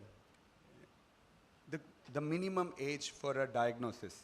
You know, for example, in epidermolysis bullosa, where the registry what we have built is more than 300, and it is growing. One thing what we have understood, it is not about the registry what has been built. If we can't help the patient who is in front of us, no point in having a registry. One patient, making sure that that is taken care in a very strategic way, serves the purpose. The average time for a parent to know what his child was suffering was close to 5 years. And the number of doctors whom they had to consult before getting to know the disease was 6 to 8 doctors. So in gone are those days, now there is an improvement also. I mean, not to just emphasize upon the burden, there is a celebrating thing that in the recent past, whatever that disease, genodermatosis, what we are seeing, is at a lesser age group. That, you know, we are seeing the referrals at age of 3 months, 4 months. There is a gross improvement also which is happening. Other burden is limited number of specialists, high pocket, out-of-pocket expenses, insurance which we discussed, and VUS also. So once we have a diagnosis and it is VUS, it needs a lot of time to make it a significant workflow. And what is the consequence of this delay? Everything sets in. If we delay the diagnosis of a dystrophic EB, deformity sets in. Diagnosis delay in XP, blindness set in. The cost of doing nothing is huge here. And of course, the solution is the multidisciplinary. Okay. And we all by now know single specialty is grossly insufficient because of the heterogeneous involvement of genodermatosis, not just the skin, eyes, ear, GI, dental, and multi-system involvement. So it's at most importance to know the entire ecosystem of these genodermatosis from the patient first meeting to the flow of the entire systemic evolution, making the problem statement of the patient, making sure that the right results are delivered. So there is an evidence saying that the quality of life post MDT of all these patients increased, or there is a gross good number of referrals. There are 72.2 undiagnosed cases started getting a good referral system when a multidisciplinary care was initiated. And if you, coming directly to our equation, in the recent, say, 6 to 7 months, we saw close to around 38 patients, among which we could call 22 patients and ask what, because we shouldn't have our own way of treating. Sure, you list what are their problem, not what you want to solve. So that reduces your half, these were like wound, non-wound healing phenomena, early webbing was there. So when the patient reached to Mudenali, on the first day, they could see all 5 specialists within 1.5 hours. Though once that pre-counseling, what has to be done? The plan was formulated. Next day, we sent for all related investigation. This is for the planning for a gentamicin injection for a termination codon. We had to get BERA, we had to get blood investigation. We had to make sure all other pediatric opinion is given, ENT opinion is given.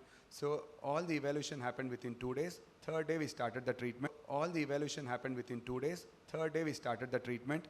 And before discharging, the frequency of blistering or the size of the blister, we have not solved the entire equation, but there is a lot of things that they can take back home. This was denied for long duration. So what I'm trying to emphasize, and the cost of treatment was zero, because most of the specialists in the tertiary care can give the opinion for no extra fees, and the institution where I come, we don't have a billing counter. So that was one ecosystem which made these things easy. So to build on that, when you get this MDT, that multidisciplinary care, happening under one roof, there is a lot of things that we can achieve. So this is second, where the cost of not having a correct MDT is seen here. So this is 23-year-old. We have been in touch with this patient since he was 15 years. So doing the puncturing of rupturing the blisters at a very small age. With all the difficulty he made till the adulthood, he passed CA, chartered account examination. He was called for an interview. Everything was set in his life. COVID, when it hit, there was a little disconnect, no MDT, nothing. So some doctor in the rural area prescribed steroid, KT5-derm, I think. So he started using for only one complaint what he has. His clots were sticking to his chest. For 3 long years he has used, and he developed steroid-induced Cushing syndrome and grossly non-healing wound. By the time he came, what was missing here is a consultation of endocrinologist to see cortisol level. If it's grossly deficient, we have to supplement that cortisol. This is the major victim. Finally, our team in Mudenali will know, we lost him. A person who had withstand all the trouble in this genodermatosis, made till 23 years, got that CA certification. We lost him just because of one not a very characterized decision that we took of solving one problem, that cloth sticking to his chest. So whenever he wants to go, whenever it is sticking, and the raw area, if you are applying the steroid, it is as good as injecting it for that long. So we lost him. Can we be lifesavers? This is one more instance. I think Dr. Chandana will have the same case discussed. This is a parent who came to us after the proband. That is the first case, a 3-year-old EB simplex case, which is already there. She conceived again. She came to us saying that we don't know what to do.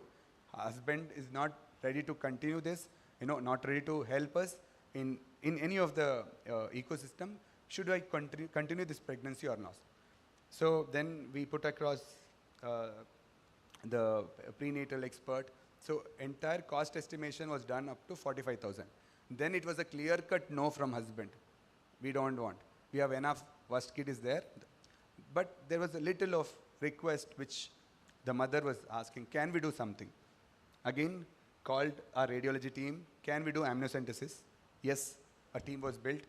Within span of 1 day, we asked, from corporate coming again to place where you can execute, not troubling these patients.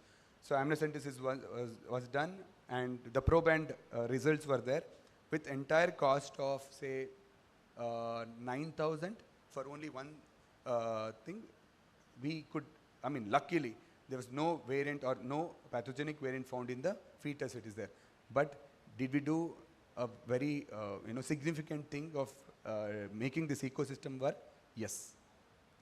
So she's continuing the pregnancy. I think in a couple of months, hopefully things will be good. So, what we wanted to tell is, if we have to do something, it is only the collaboration. It is only that same clean language what we speak. No scientific competition here. So I would not take much. Basically, the further slides were, how can we work together to reduce the burden of genetic disease, which is already there for this kit, how to make sure that we have an equal SOP set to make sure that care is also devised as per the protocol, so that inequality in care is always tackled, and how can we make this burden reduced for the next generation by incorporating prenatals or pre-genetic counseling as an integral part of these disease would be the way forward. And with the momentum what we have as of now, be it from WHO or Euro Rare Disease Association, where they have given a good emphasis on skin rare genetic disease, which was not there earlier.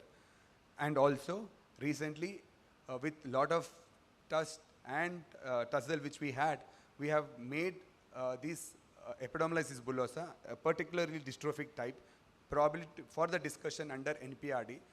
Recently, when we had been in the meeting, there was a lot of hope that it could be included under NPRD, where each patient of this subtype, when we have characterized them, will get up close to around 50 lakhs. They can use it for their care.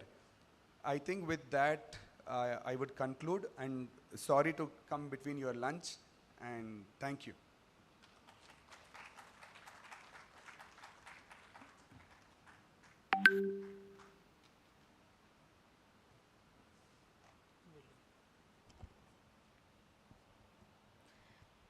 Thank you, Dr. Manoj Srinivasa, sir, for emphasizing the importance of multidisciplinary collaboration and patient advocacy.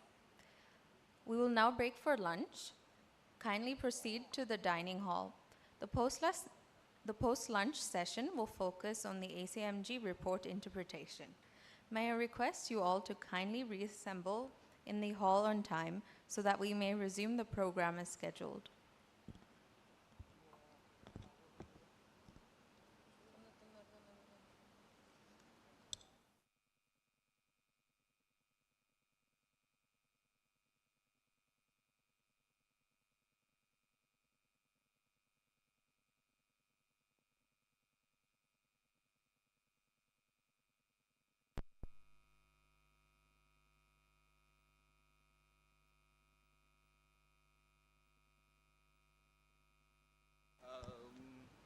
Sorry to interrupt. So post-lunch, the ACMG interpretation is already on the module in the applications that you have. And I was also asked to inform that for the genetics equipments that have been told, the genetic module has all the equipment list. And people were wanting to know for how long this app is going to be available. Once the submit your answers, you will be emailed a PDF after the workshop is done. So you will have access to the entire modules for everything. For ACMG, you can just go forward with that. Post-lunch, we'll be starting with the scientific session only. All right, thank you.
the management issues and everything. So this is with this baby. How do we make sure that we don't carry the disease burden for the future? This is what we'll be discussing here in next 10-15 minutes.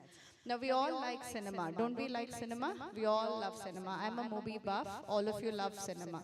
So I'm going to break it down like this. I'm going to give you scenes so that it becomes a little interesting and none of you sleep. So I want you to remember this, and I'm going to tell you what this is only if you ask me at the end, okay? So, so the cinema starts like this. This is my own journey with epidermolysis bullosa. Early 2008, 2009, when I had, like we all have the 15 days dermat posting. Scene 1 is this, where I enter dermat posting, and I feel dermatology department is so nice. The PGs are so nice. And this is after finishing OBG postings. Now you all can relate, no? You finish OBG posting, they're all screaming, fighting, and they're all doing everything. I belong to that category. I try not to scream, but then we go there. My knowledge is about how nice they are, and that's scene 1 over. I don't remember EB, I don't remember anything. Scene 2 is when I start preparing for my entrance exam, where, like all of us, we learn what is autosomal dominant, what is autosomal recessive, mug that up, and get our seat. Scene 2, there's no enhancement, there's no connection with genodermatosis at all. Scene 3 is where I enter my residency, and this is probably very early part of residency, where we delivered a baby with a probably epidermolysis bullosa, I cannot recollect back, one of the skin diseases. And the moment the delivery happened, and the next 24-48 hours, what do? We put a reference to dermatology department. We put a reference to dermatology department, and the baby goes there. And wrong, what I did then, that we don't follow up back. I don't know what happened to the baby. I didn't know the thinking process that tomorrow, if this couple plans another baby, there could be a recurrence and everything. That's the scene 3. Now, with this background, I'll at the end of the session, tell you how we should have gone about for that scene 3 so that we give a complete care and it actually becomes a multidisciplinary approach, okay?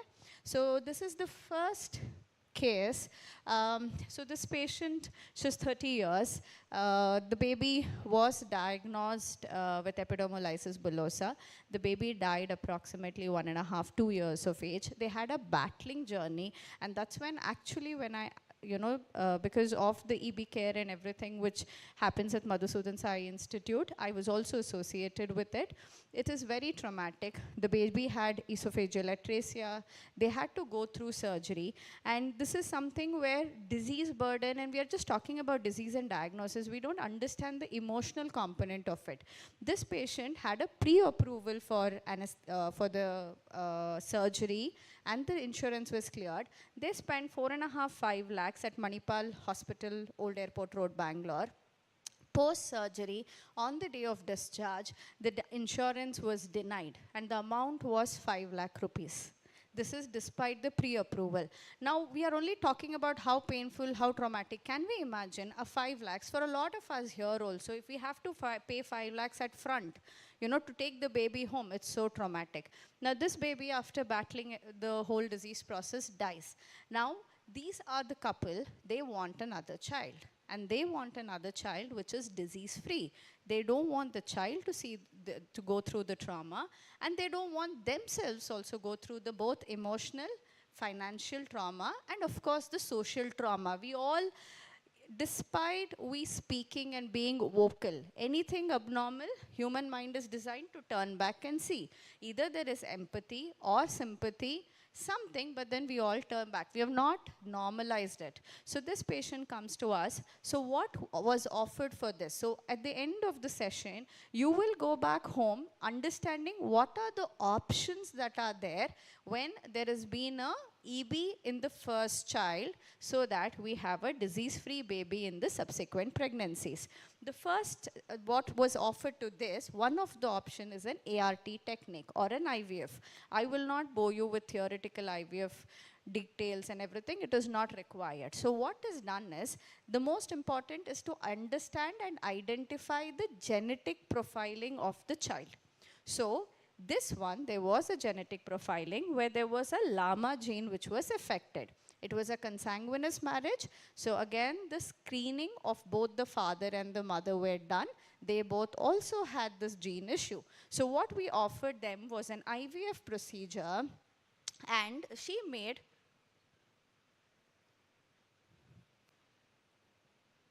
So she made 7 good embryos. Now again, in continuation to what Dr. Karthik was speaking in the morning, you can do aneuploidy testing, you can do single gene detection, problem detection, that is PGTM and PGTA. So what was offered initially for all the embryos to see if there is any aneuploidy or euploidy. 4 embryos were euploid. For the same 4 embryos, PGTM was done and the variant were absent. So these embryos, when transferred, will ensure that they will have a disease-free baby, either a carrier maybe or not a carrier at all, since it's an autosomal recessive thing. So this is one patient where one option, if we are looking at a disease-free baby, is doing an ART technique. Now, what is very important is also cost. See, we are here, of course, to understand the details of it, but it is also at a ground reality, how do we manage this patient? This much, which I finished in maybe a minute, costed the patient approximately 7 lakh rupees. An IVF will cost you around 3.5 lakh rupees. Even if it is a basic center, 2.5 lakhs. And when this is done in a private center, the patient will had to spend 1 lakh for the aneuploidy testing, another 1.5–2 lakh rupees at a private corporate hospital for this. But yes, it did come at a cost. They have got normal embryos and they will have a disease-free baby. This is one way of doing it, where the chance of having an abnormal child is near 0. So we transfer this, we can ensure that they will have a disease-free baby. The second one is this patient who has an EB child. The child is 2.5–3 years. And again, it's a consanguineous marriage. The genetic testing, the proband testing, everything done. Now this one is the same patient what Dr. Manoj mentioned in the morning, didn't have any major support from the husband. Contraception failure, and this is the history where she says it was contraception failure, and she's conceived naturally now. At 6 weeks of pregnancy, she comes to the clinic telling that we cannot manage. I have an abnormal child. I cannot in any possible way afford another abnormal child. So I would want to terminate this pregnancy. Is it an option? Of course it's an option. But then they would also want to have another child. Just because I have a diseased child doesn't mean I don't want to have another one which is disease-free. So what was done for this patient, it's a second option if we are planning to offer a disease-free baby, that is pre-genetic testing or during the antenatal period, we can offer them a CVS or an amniocentesis. So for this, again, the initial part of getting the baby tested, giving a gene profiling, getting the parents tested, getting their gene profiling is very, very important. Amniocentesis, again, is a simple procedure, very minimal risk factors, 99 to 100% success. So this was done at Madhusudan Sai. So it costed them around 9–10,000 because everything else was done free. But the same thing, if you're looking at doing it in a corporate hospital, should cost you around 50 to 60,000 rupees. But again, fortunately, this baby is just a carrier. So she's continuing the pregnancy. She must be 28–29 weeks now. And we should be delivering her. And she will probably deliver at Madhusudan Sai Hospital. So probably by next presentation, which we plan with association with Sharat sir, I should have photos of both the babies here. So this is again scene 7 of the whole thing. Now, this is very initial part, 2016-17, when I'd seen this patient, where my own experience with EB was very limited. This was a referred patient to me with a recurrent pregnancy loss, and she had multiple abortions, and she had delivered a child with EB, and the baby had died. She was so confidently convinced that she cannot have a healthy child, that the patient decided to go for a gamete donation. So is that another option? Yes, it is also another option where we can give them a oocyte donation or a sperm donation, where we can ensure that there is no, or both sperm and oocyte and embryo donation, so that we ensure that there is no disease transmission. So at the end of this, what are the options we are looking at? We are looking at a self-conception and offering an antenatal genetic testing, a conception through ART with own gametes, a conception through ART through gamete donation. So these are the three things. So tomorrow, going back to the scene 3, where we handed over the baby to the dermat department and I didn't follow up, what should be done with this patient is bridging the gap. It should be a multidisciplinary approach. So the dermatologist, when they have seen, should tell them that this is exactly what has happened, give them the genetic report and tell them this is as important as your own house papers or any other legal document, cannot miss it. And with these papers, go back to your obstetrician or a gynecologist when you plan a pregnancy 2 or 3 or 4 years later, so that you are told about all the other 3 options and you will not be taken to surprise, because you just conceive, you don't know what to do, the first child is not there. Of course, whole exome sequencing, genome sequencing can be done, but this becomes methodical and you can expect what can be done. So with this, EB, you guys know better, skin fragility, blister formation. Importance in obstetrics is genetic counseling, prenatal diagnosis, and pregnancy management. Detailed history is important. Mode of inheritance becomes important. Genetic testing becomes important. Dermatology reports and genetic reports become important. Important to explain the recurrence, inheritance pattern, psychological support, and also available options of prenatal diagnostics. This is exactly what I was telling. If the genetic mutation is known, you do a targeted analysis, CVS and amniocentesis. Again, when it comes to ultrasound, where you don't have anything, there is some information where they say that this can be picked up through ultrasound during the antenatal period. But again, the evidence is very nominal, very minimal, so could not be used alone for diagnosis. And again, fetus is affected. I didn't mention another option. When the fetus is affected, you say abortion. But if you really ask me, that's not an answer. You should really go through the textbook way and give them a correct diagnosis and not just abort because the first baby is EB. So always identify the mutation in affected child. Genetic counseling is mandatory. Offer early prenatal diagnosis. Offer PGTM and ART. And a multidisciplinary approach is essential.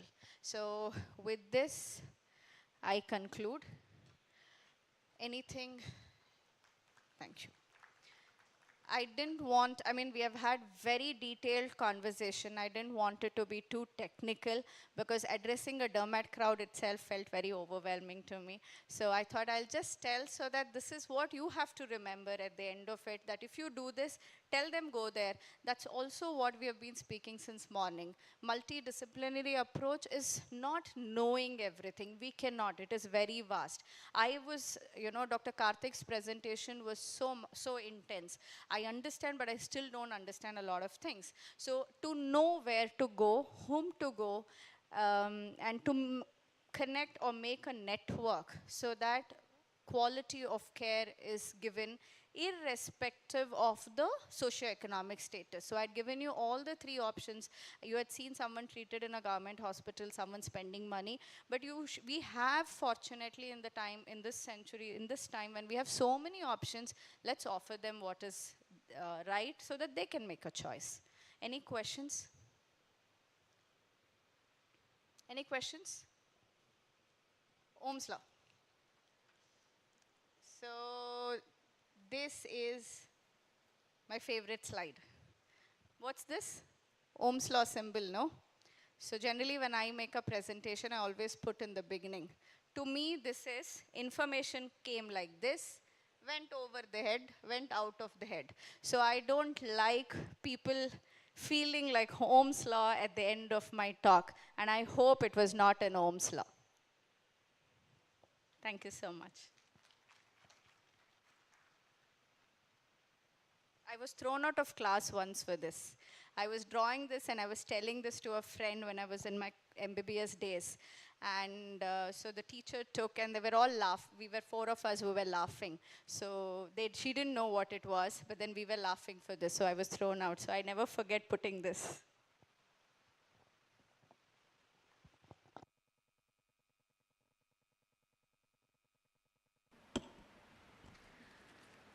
Thank you, Dr. Chandana Narayana ma'am, for that informative and clinically valuable session. We now move forward with the next session.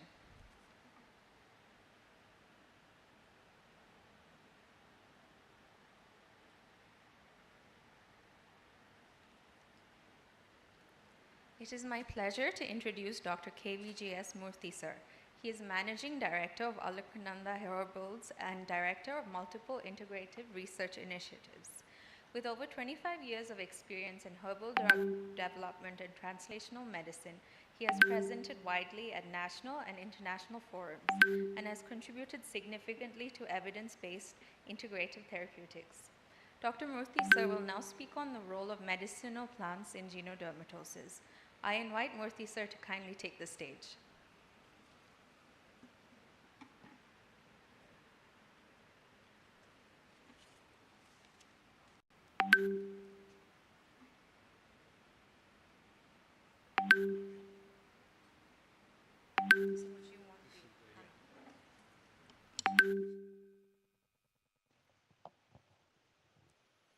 Hello, thank you very much.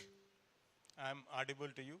So many things has been already discussed regarding the genetic related dermatology diseases, genodermatosis.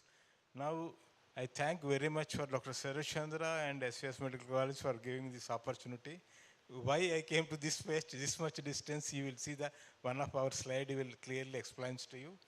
So basically here I came here. This is a gap area in our allopathy. I am also an allopathic MBBS doctor only. This gap area also can be addressed to the ancient system of Indian medicines that is called phytochemicals. That portion only I wanted to bring to your awareness. In the process of that, how they can help you, I'll try to say. This is of course me. These are the HAPs, if you see properly, they are addressing the genetics, telomeres and chromosomes. They are doing the DNA repair also. This happened way back, so many years back. All the apps are mentioned in way back to the Vedas, Shatapatha Brahmana, Charaka Samhita, Sushruta Samhita, and Vagbhatta, Ashtangarodaya. These are the herbs which can address the telomeres. That is anti-aging capability is there. So those are we are using for other areas.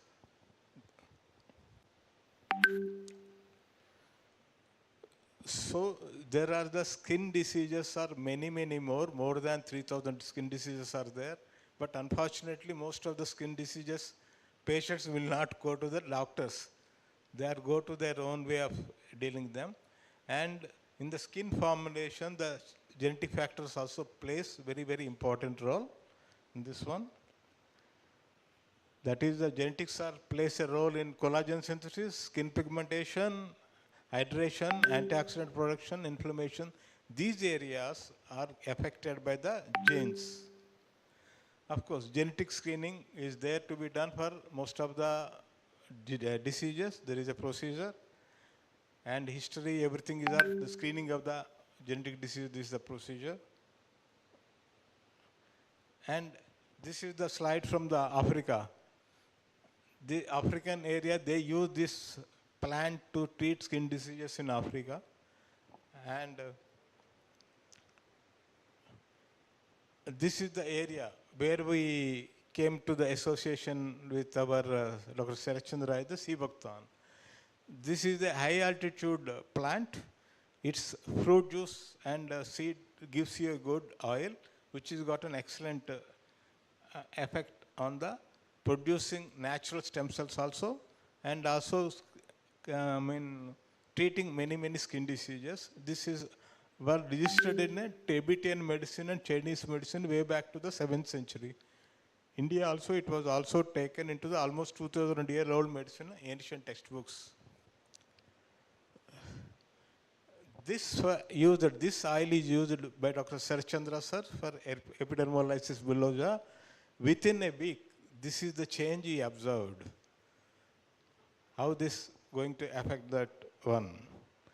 So this is epidermolysis bullosa, you know very well. It is a group of diseases. It got many issues are there, and it requires a multidisciplinary approach. Because if you not manage properly, it will may go into the squamous cell carcinoma or osteoporosis or cardiomegaly, anemia. So many things happen. Why these things are happening? Because of the inflammatory markers are there. Because of the inflammatory markers enter into your systemic circulation, affect the different organs. This has to be addressed properly. So this is if you see the C-reactive protein, that inflammatory marker are there in the general testing area.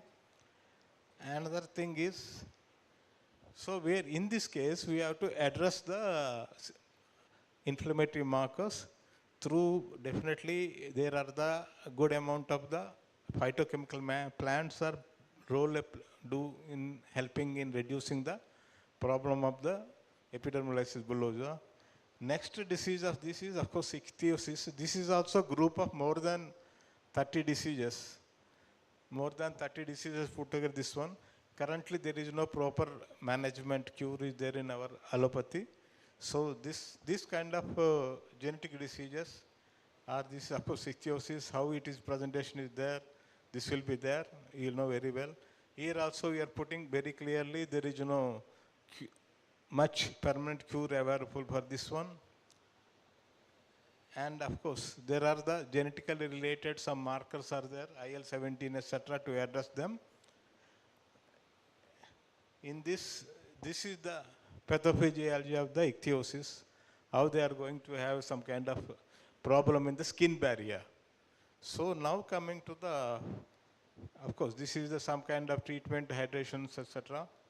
Of course, this is the key inflammatory markers are there in ichthyosis, IL-17 pathway, pro-inflammatory cytokines, and TNF-alpha, T-cell markers, etc. The HEBs, which now I am going to tell, definitely play a role in bringing down the inflammatory markers in the particular patient. This one. Now, this is the terminally Arjuna. This is got many particular roles. This goes back to the Shetapada Brahmana, more than 70,000-year-old Heb from an Indian subcontinent. It got a lot of this one. It is definitely reducing the inflammatory cytokine, apart from the improving the circulation. Next comes from the Camifera mucul, that is, they call it mostly gugulu, this one. This kind of gugulu gum got anti-cancerous activity, anti-inflammatory activity, and it got an excellent support for pain management also, if you take internally also. And Nigella sativa, this is got, if you see properly, you got a DNA replication, DNA repair can happen with this particular Heb, and it got an antioxidant cytotoxic effect on the defective cells. That is, a cancer cells is there. Definitely this is also useful in our genetically related herbal diseases. Next is the burons. This is rhododendron arboreum. This is one of the most important herb available in Himalayan regions. This particular herb, flower juice, can open microcirculation. Microcirculatory blocks can be opened by this flower, and definitely this much useful in a skin is totally approved of the microcirculation only. This is going to get help properly. It strengthens the blood vessels. Whatever the fragile vessels are there, that will be strengthened with this bronze. Next comes this Sarka Ashoka. This is one of the best, this one to address nuclear factor kapha beta, TNF alpha. This is the one Sarka Ashoka, definitely. This is going to get powerful anti-inflammatory, anti-tumor activity, this having this one. And of course, this is umbilical aficionado, normal amla. It's got highest vitamin C in it, and it is also useful in a multiple ways. This has got anti-inflammatory, anti-diabetic, anti-cancer, wound healing works very well. Both internally also, if you can put a paste also, it works very well. This is Umbilica officinalis.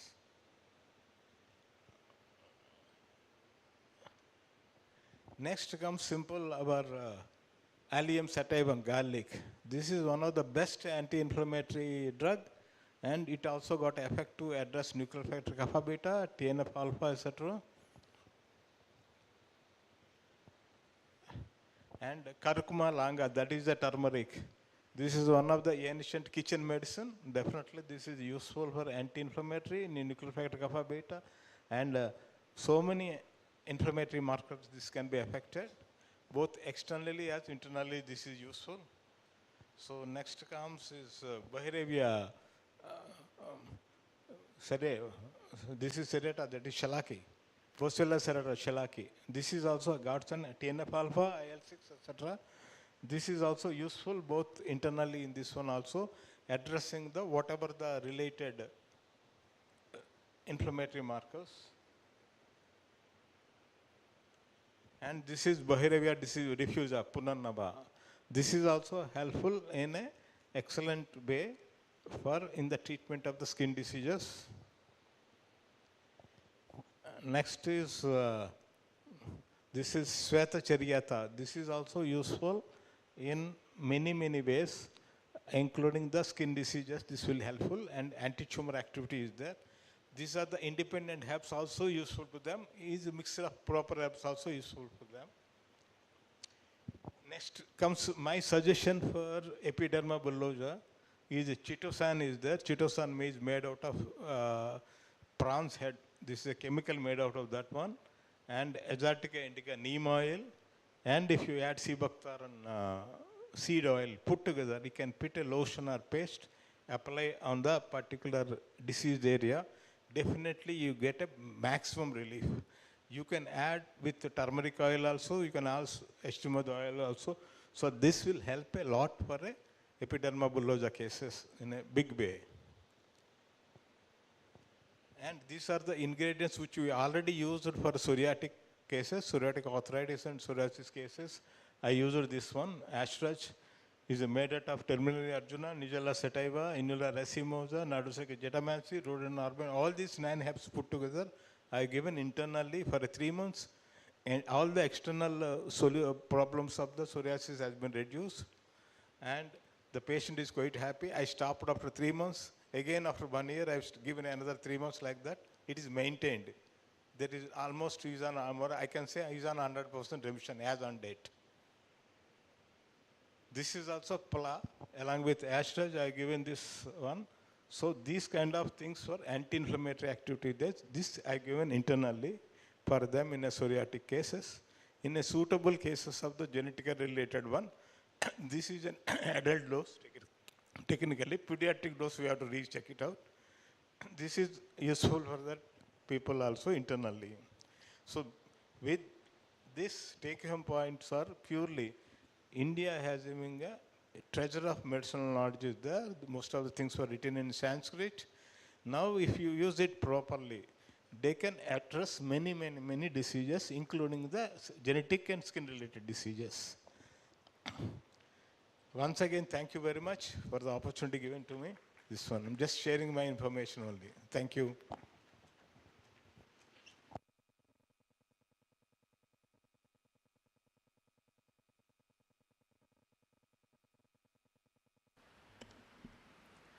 Thank you, Dr. Murthy, sir, for sharing your valuable insights. We now continue with the next session.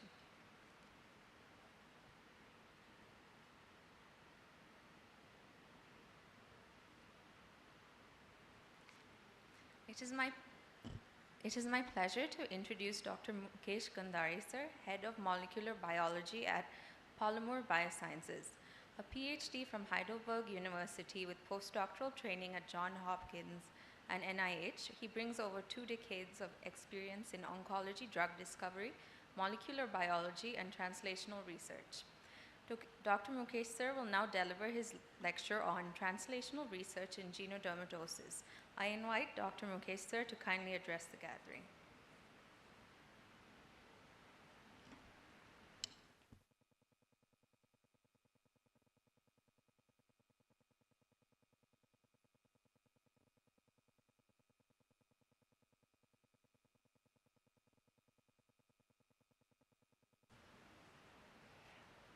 Hi everyone, this is Dr. Mukesh.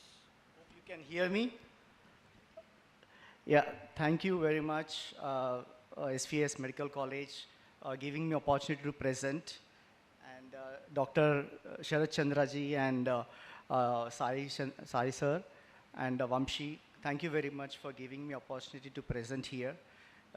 Today we have heard from most of the sir that about the disease, skin diseases and aspects of pathology and medications and all. So here I am going to tell about the translational research about the genodermatosis and their role of pathways, dysregulated pathway and repurpose. Sai Krishna sir has already gave a clear indication of repurposed drugs, but I'll give a detail of how to reach to the repurposed drugs. Repurposed drugs are a good option right now for several skin diseases like genodermatosis. So I'll give you the pathway to reach to this process. So my talk has been divided into 5 parts. So first I will talk about sample preparation, then I would go to transcriptome, pathways and drug repurpose, and last one with the case study. This is a 4-stage pipeline. I would going to talk about this. It's a comprehensive research approach for genodermatosis. And for the first one would be sample preparation, where we would require to produce or prepare a proper good sample.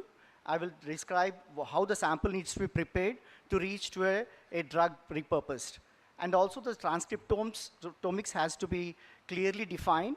Today we have discussed, Karthik sir has told about the genetics or about the genome sequencing. So I would talk more about the transcriptome analysis. And this transcriptome analysis will give us the pathways which are involved, affected in the skin. And then these next stage would be the drug repurposing. The computational screening and experimental validation will prove a therapeutic target. And then finally, I will end up with the case studies, few of the case studies. So the first approach would be to make optimal biopsy collection for a RNA integrity. So for us, for all the students here, it is important to know how to collect the properly a sample. So because to give a proper drug, the sample preparation is a more important aspect here. So when you collect a sample, so you need to collect around 4 to 6 punch biopsy samples from both lesion as well as normal skin on non-lesion area. So you have to identify first which is a lesion and which is a non-lesion area and collect these samples, and then you actually has to snap freeze it in liquid nitrogen or you put it in RNA later. We have discussed in previous, Manu sir also was mentioning that you can put it in RNA later. So the best approach is to keep the sample in RNA later. It can be kept at room temperature till you reach to the lab, and then you can preserve it at -80° until you go for a analysis. So you can store at -80 for long term storage. Actually, you have seen the display of all the equipments in this session. So we have to have stored it -80, and then this will help us identify the molecular signatures. And then for the sample, it is important to identify both epidermal as well as dermal layer to maintain the microenvironment of the skin.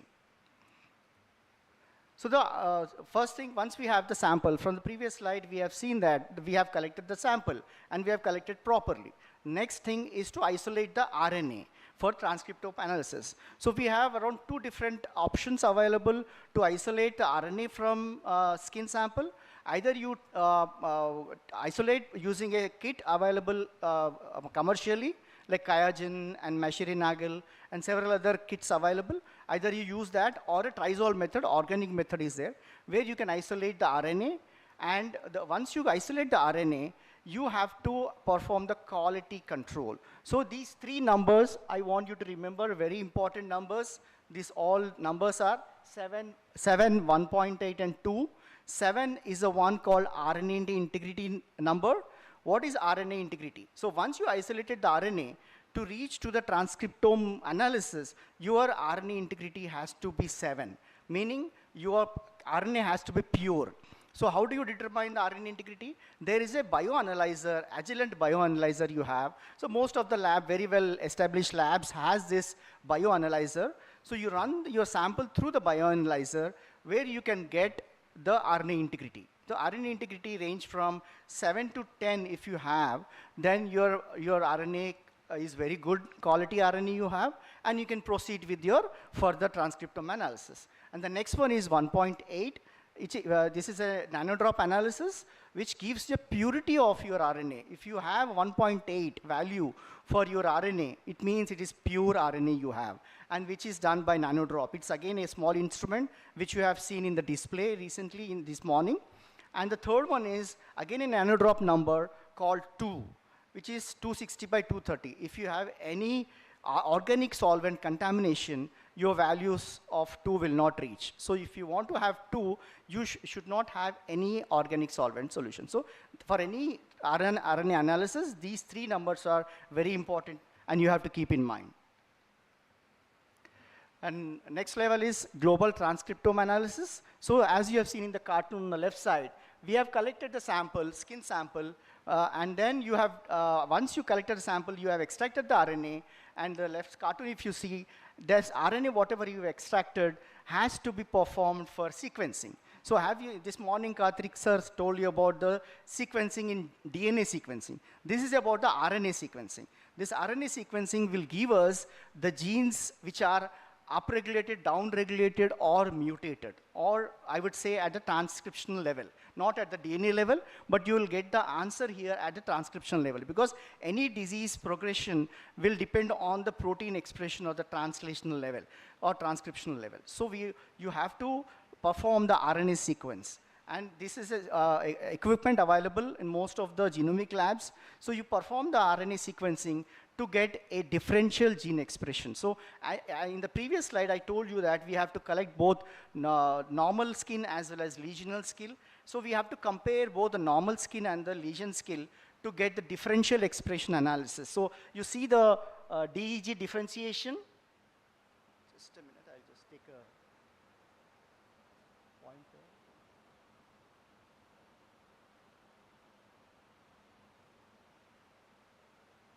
So if you see this one, this is the differential expression analysis between the normal as well as the lesion skin, and you get the DEG identification. Once you get this DEG identification, you have to enrich these levels to see a DEG level analysis. Further to that, you will get an enrichment analysis. This is entire is a bioinformatics process where any lab undertaking this process will give you this kind of data. So the bottom is one which is actually the heat map.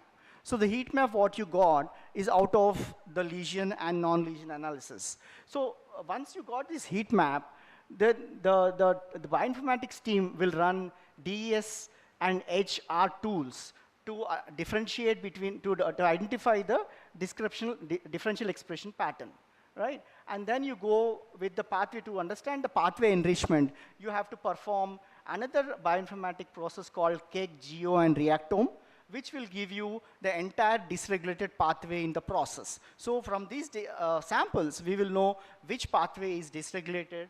And then for example, in the case of atopic dermatitis, the identified gene is SCIT-M5, which is EGR1, MCL1, and TOP2. These 3 genes have been identified as upregulated or downregulated. And later on, you will capture this, for this analysis, as I said in the beginning, that is important to have both dermis and epidermis of the tissue to get a complex understanding.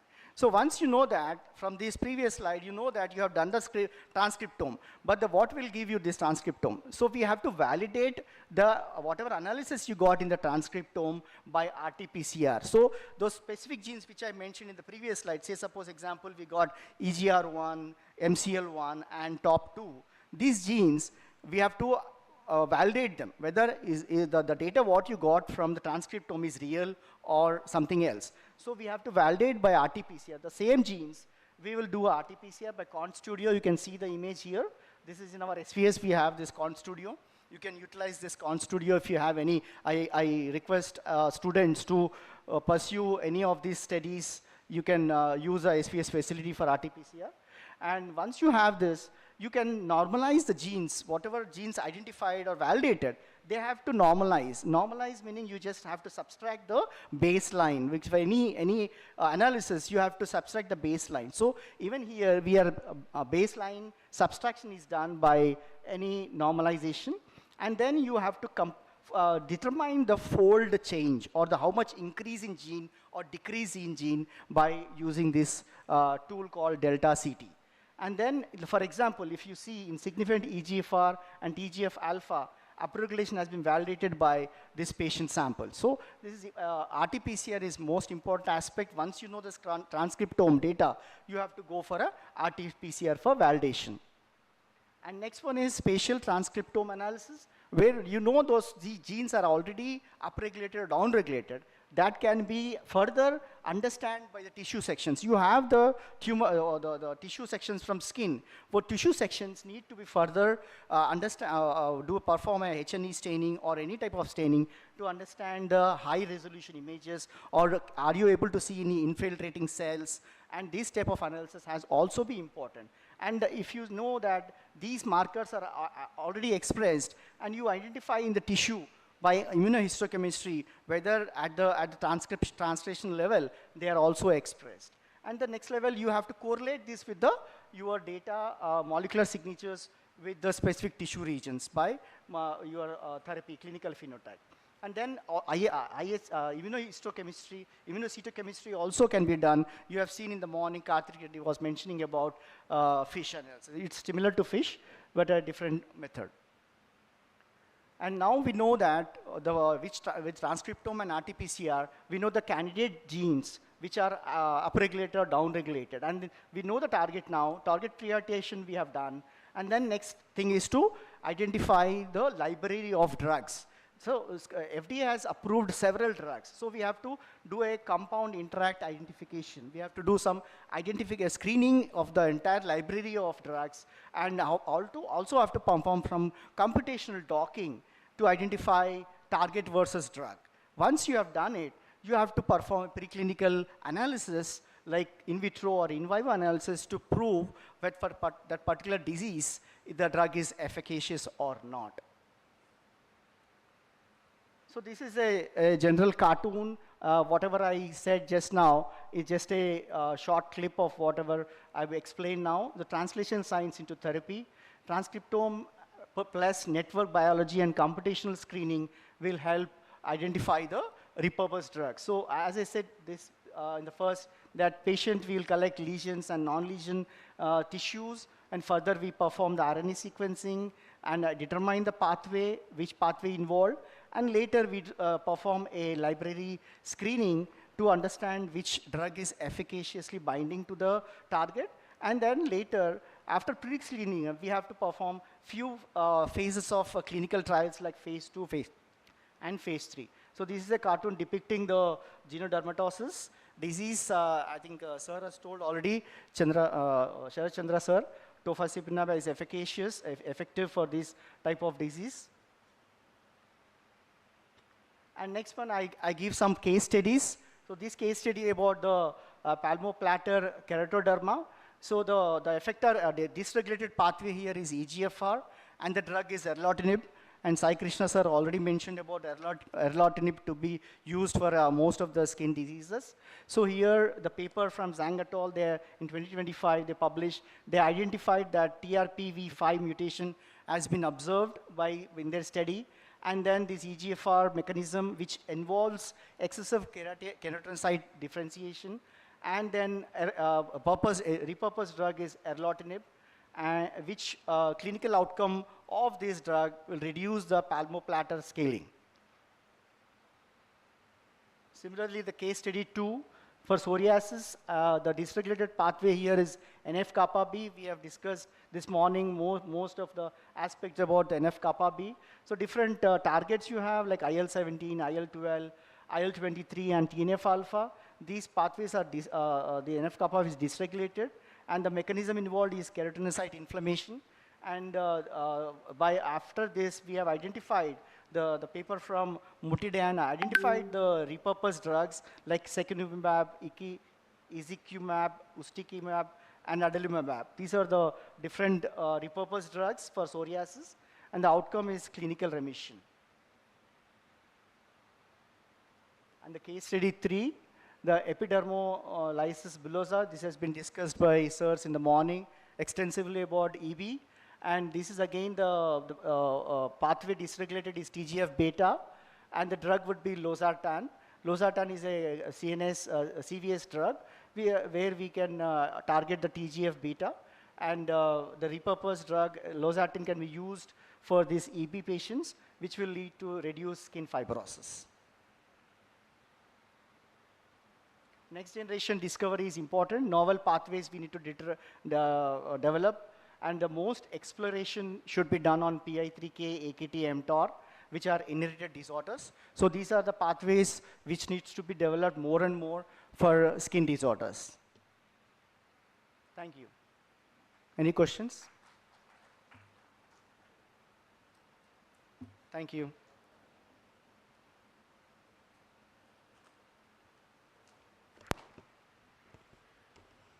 Thank you, Dr. Mukesh sir, for that insightful presentation. Let us move to the final academic session of the day.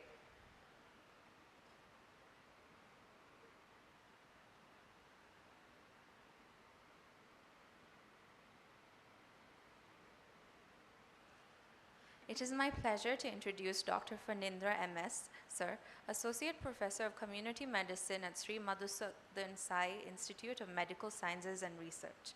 With extensive experience in public health initiatives at both national and international levels, including contributions alongside WHO, he brings valuable insight into community-oriented healthcare. He will now speak on community engagement for rare genetic skin disease. I invite Dr. Phanindra sir to kindly address the gathering.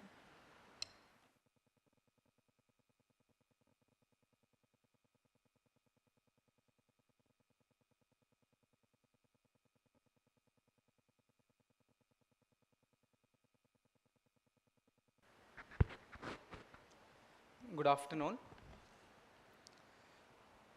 So today I'm here to speak about community engagement for rare genetic skin diseases. Most often we feel in rare diseases, why is community engagement needed? Or many a times when we go to the community, what we have experienced is the community does not want skin diseases to be dealt as well. They don't see skin diseases as a major problem at all. So it is not their felt need. So today we are in a situation where a translational public health model needs to be established for India to be positioned as a global leader in this domain of genetics and genomics. So most rare diseases, as we know, are genetic, and we have also learned that there are multi-system involvement, and the skin is the largest organ which provides the visible clues, and we want to address the gap of preventing delay in diagnosis that leading to disability and stigma. I'm sure most of us have experienced the pain of stigma from COVID times, that we feared more about the stigma than the COVID disease itself. So hence there is a strong need for community-based early detection, and so this prevents not only complications but also helps in reducing the diagnostic delay. So when it comes to diagnostic delay, it could be about preventing reoccurrence of a similar condition in the next baby, or it could be the prevention of the burnout among mothers or parents who are taking care of the children, or it could be about providing genetic counseling and supporting early referral pathways. So how do we do this? How do we do community engagement strategies? So as medical colleges, we can definitely involve with the departments of community medicine to have linkages with respect to school health screening programs, the national RBSK program, and every block we have a disability prevention and rehabilitation team. And even under RBSK, we also have a district and block level cells who are into supporting all deformities and 4Ds, the disabilities, diseases, all of these in children up to 18 years. And of course, bringing awareness among ASHAs and other frontline workers like school teachers or Anganwadi workers as to what this means.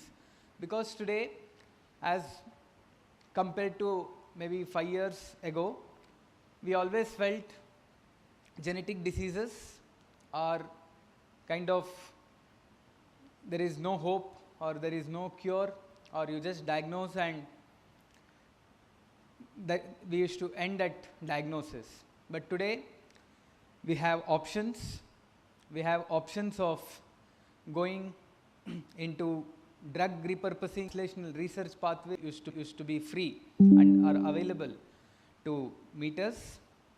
And you can see we have touched in the last 6 months, we could have about 13 camps and over 70,000 beneficiaries were reached.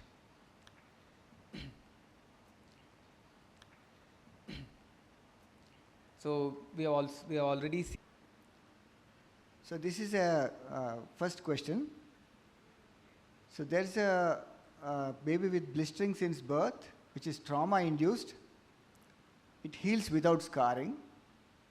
So question, there are two. Second question. So there's a case of patient with this kind of deformity, which is called mitten deformity.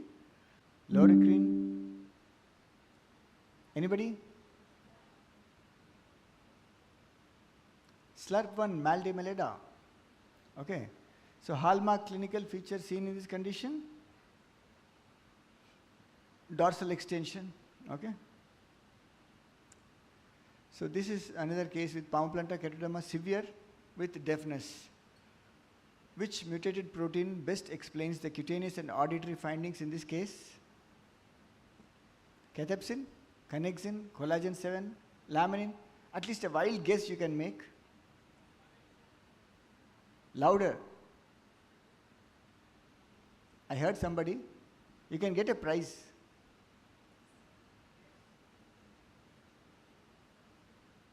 I'll get it myself. Connexin. Okay?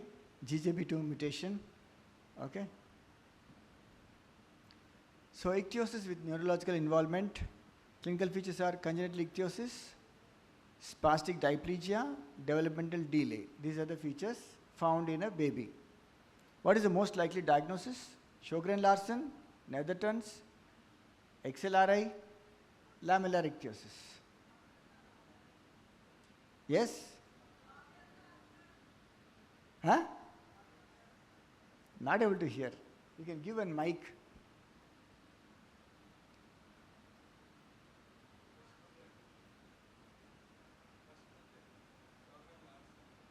You answered, somebody answered. Not our PGs. Our PGs are exempt from this. They can answer inside. Okay. So other college PGs, eligible for prizes. So that is Sjogren-Larsen syndrome.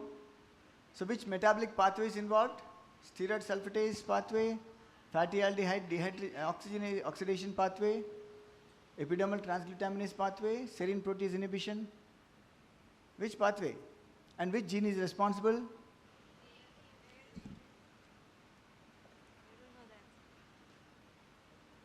Okay, ALDH3A2 is the gene and fatty aldehyde oxidation pathway is the involved pathway.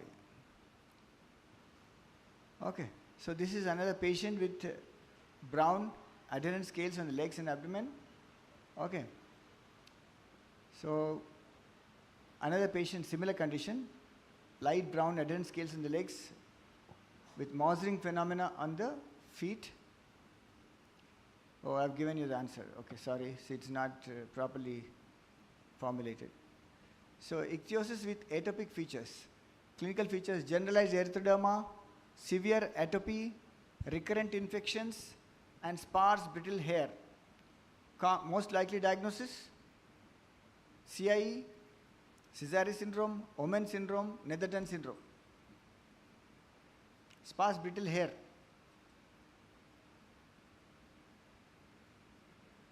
Okay. What is the characteristic hair finding? TI, trichorexis invaginata, bamboo hair.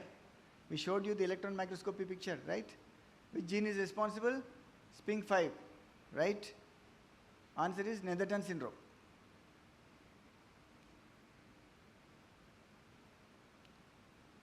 So this is one patient, our own patient. Can you name which subtype of ARCI spectrum is demonstrated here? Only the trunk, neck, flexures and peripheral face is involved. Okay. So is it Nepal 4 associated ARCI, lamellar ichthyosis, bathing suit ichthyosis? None of the above.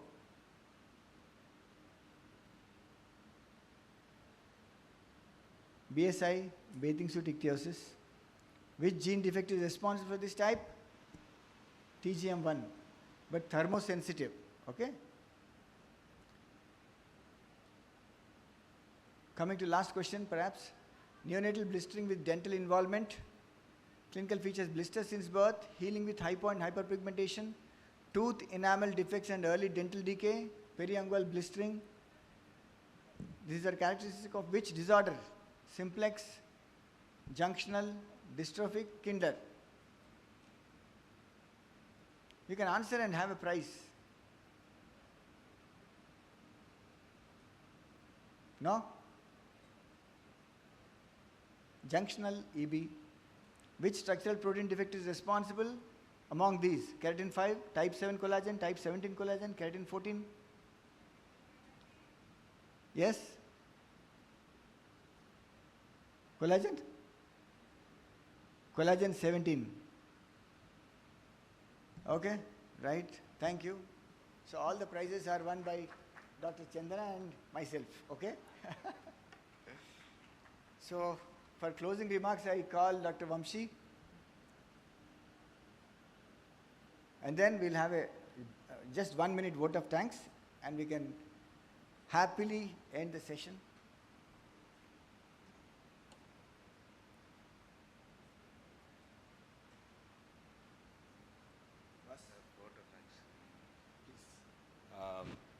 Good afternoon, everyone. I hope you had a good time. At least some of the PGs are back and all of us are PGs only, right?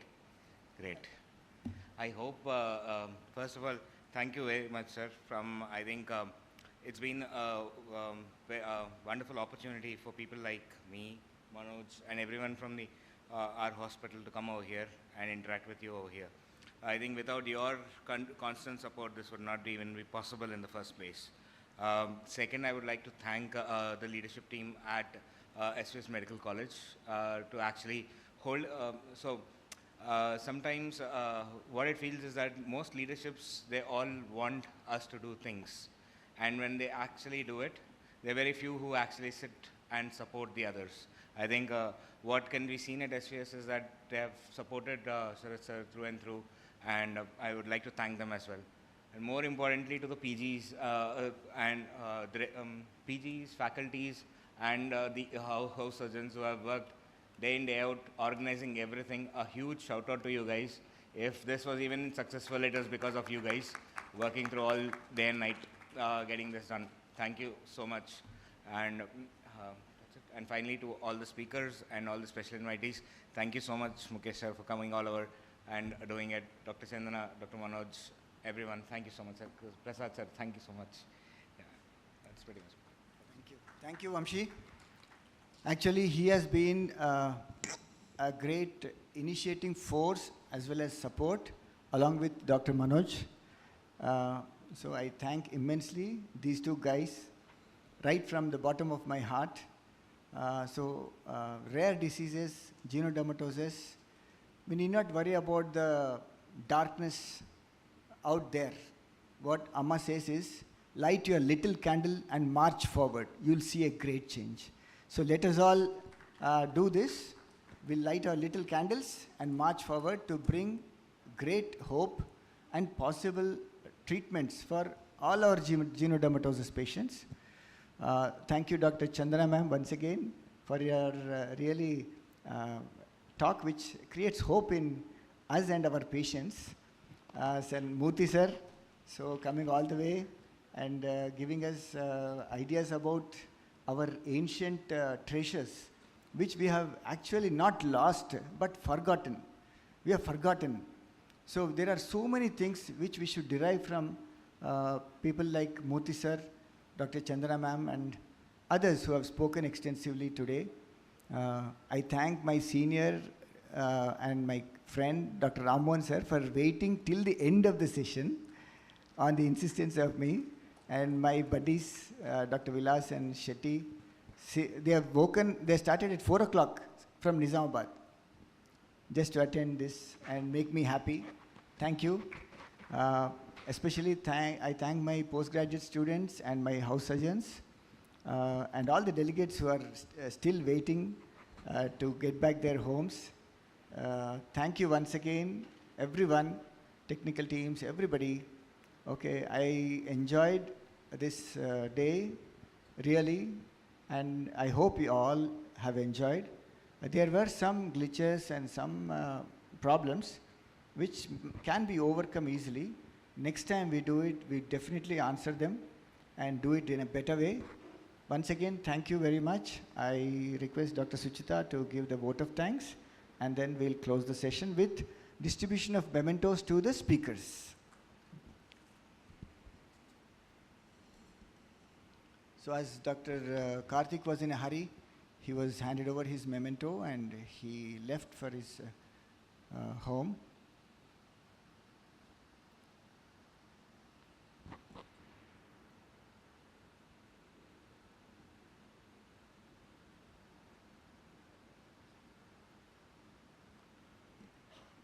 First we'll have mementos.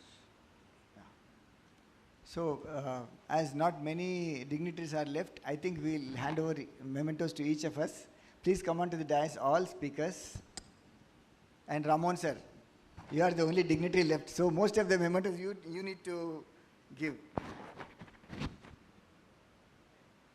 And Vilas and Shetty also can come and give mementos to some speakers. Please.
Balu వచ్చేసినావా?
అసలు certificates లేవు.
you.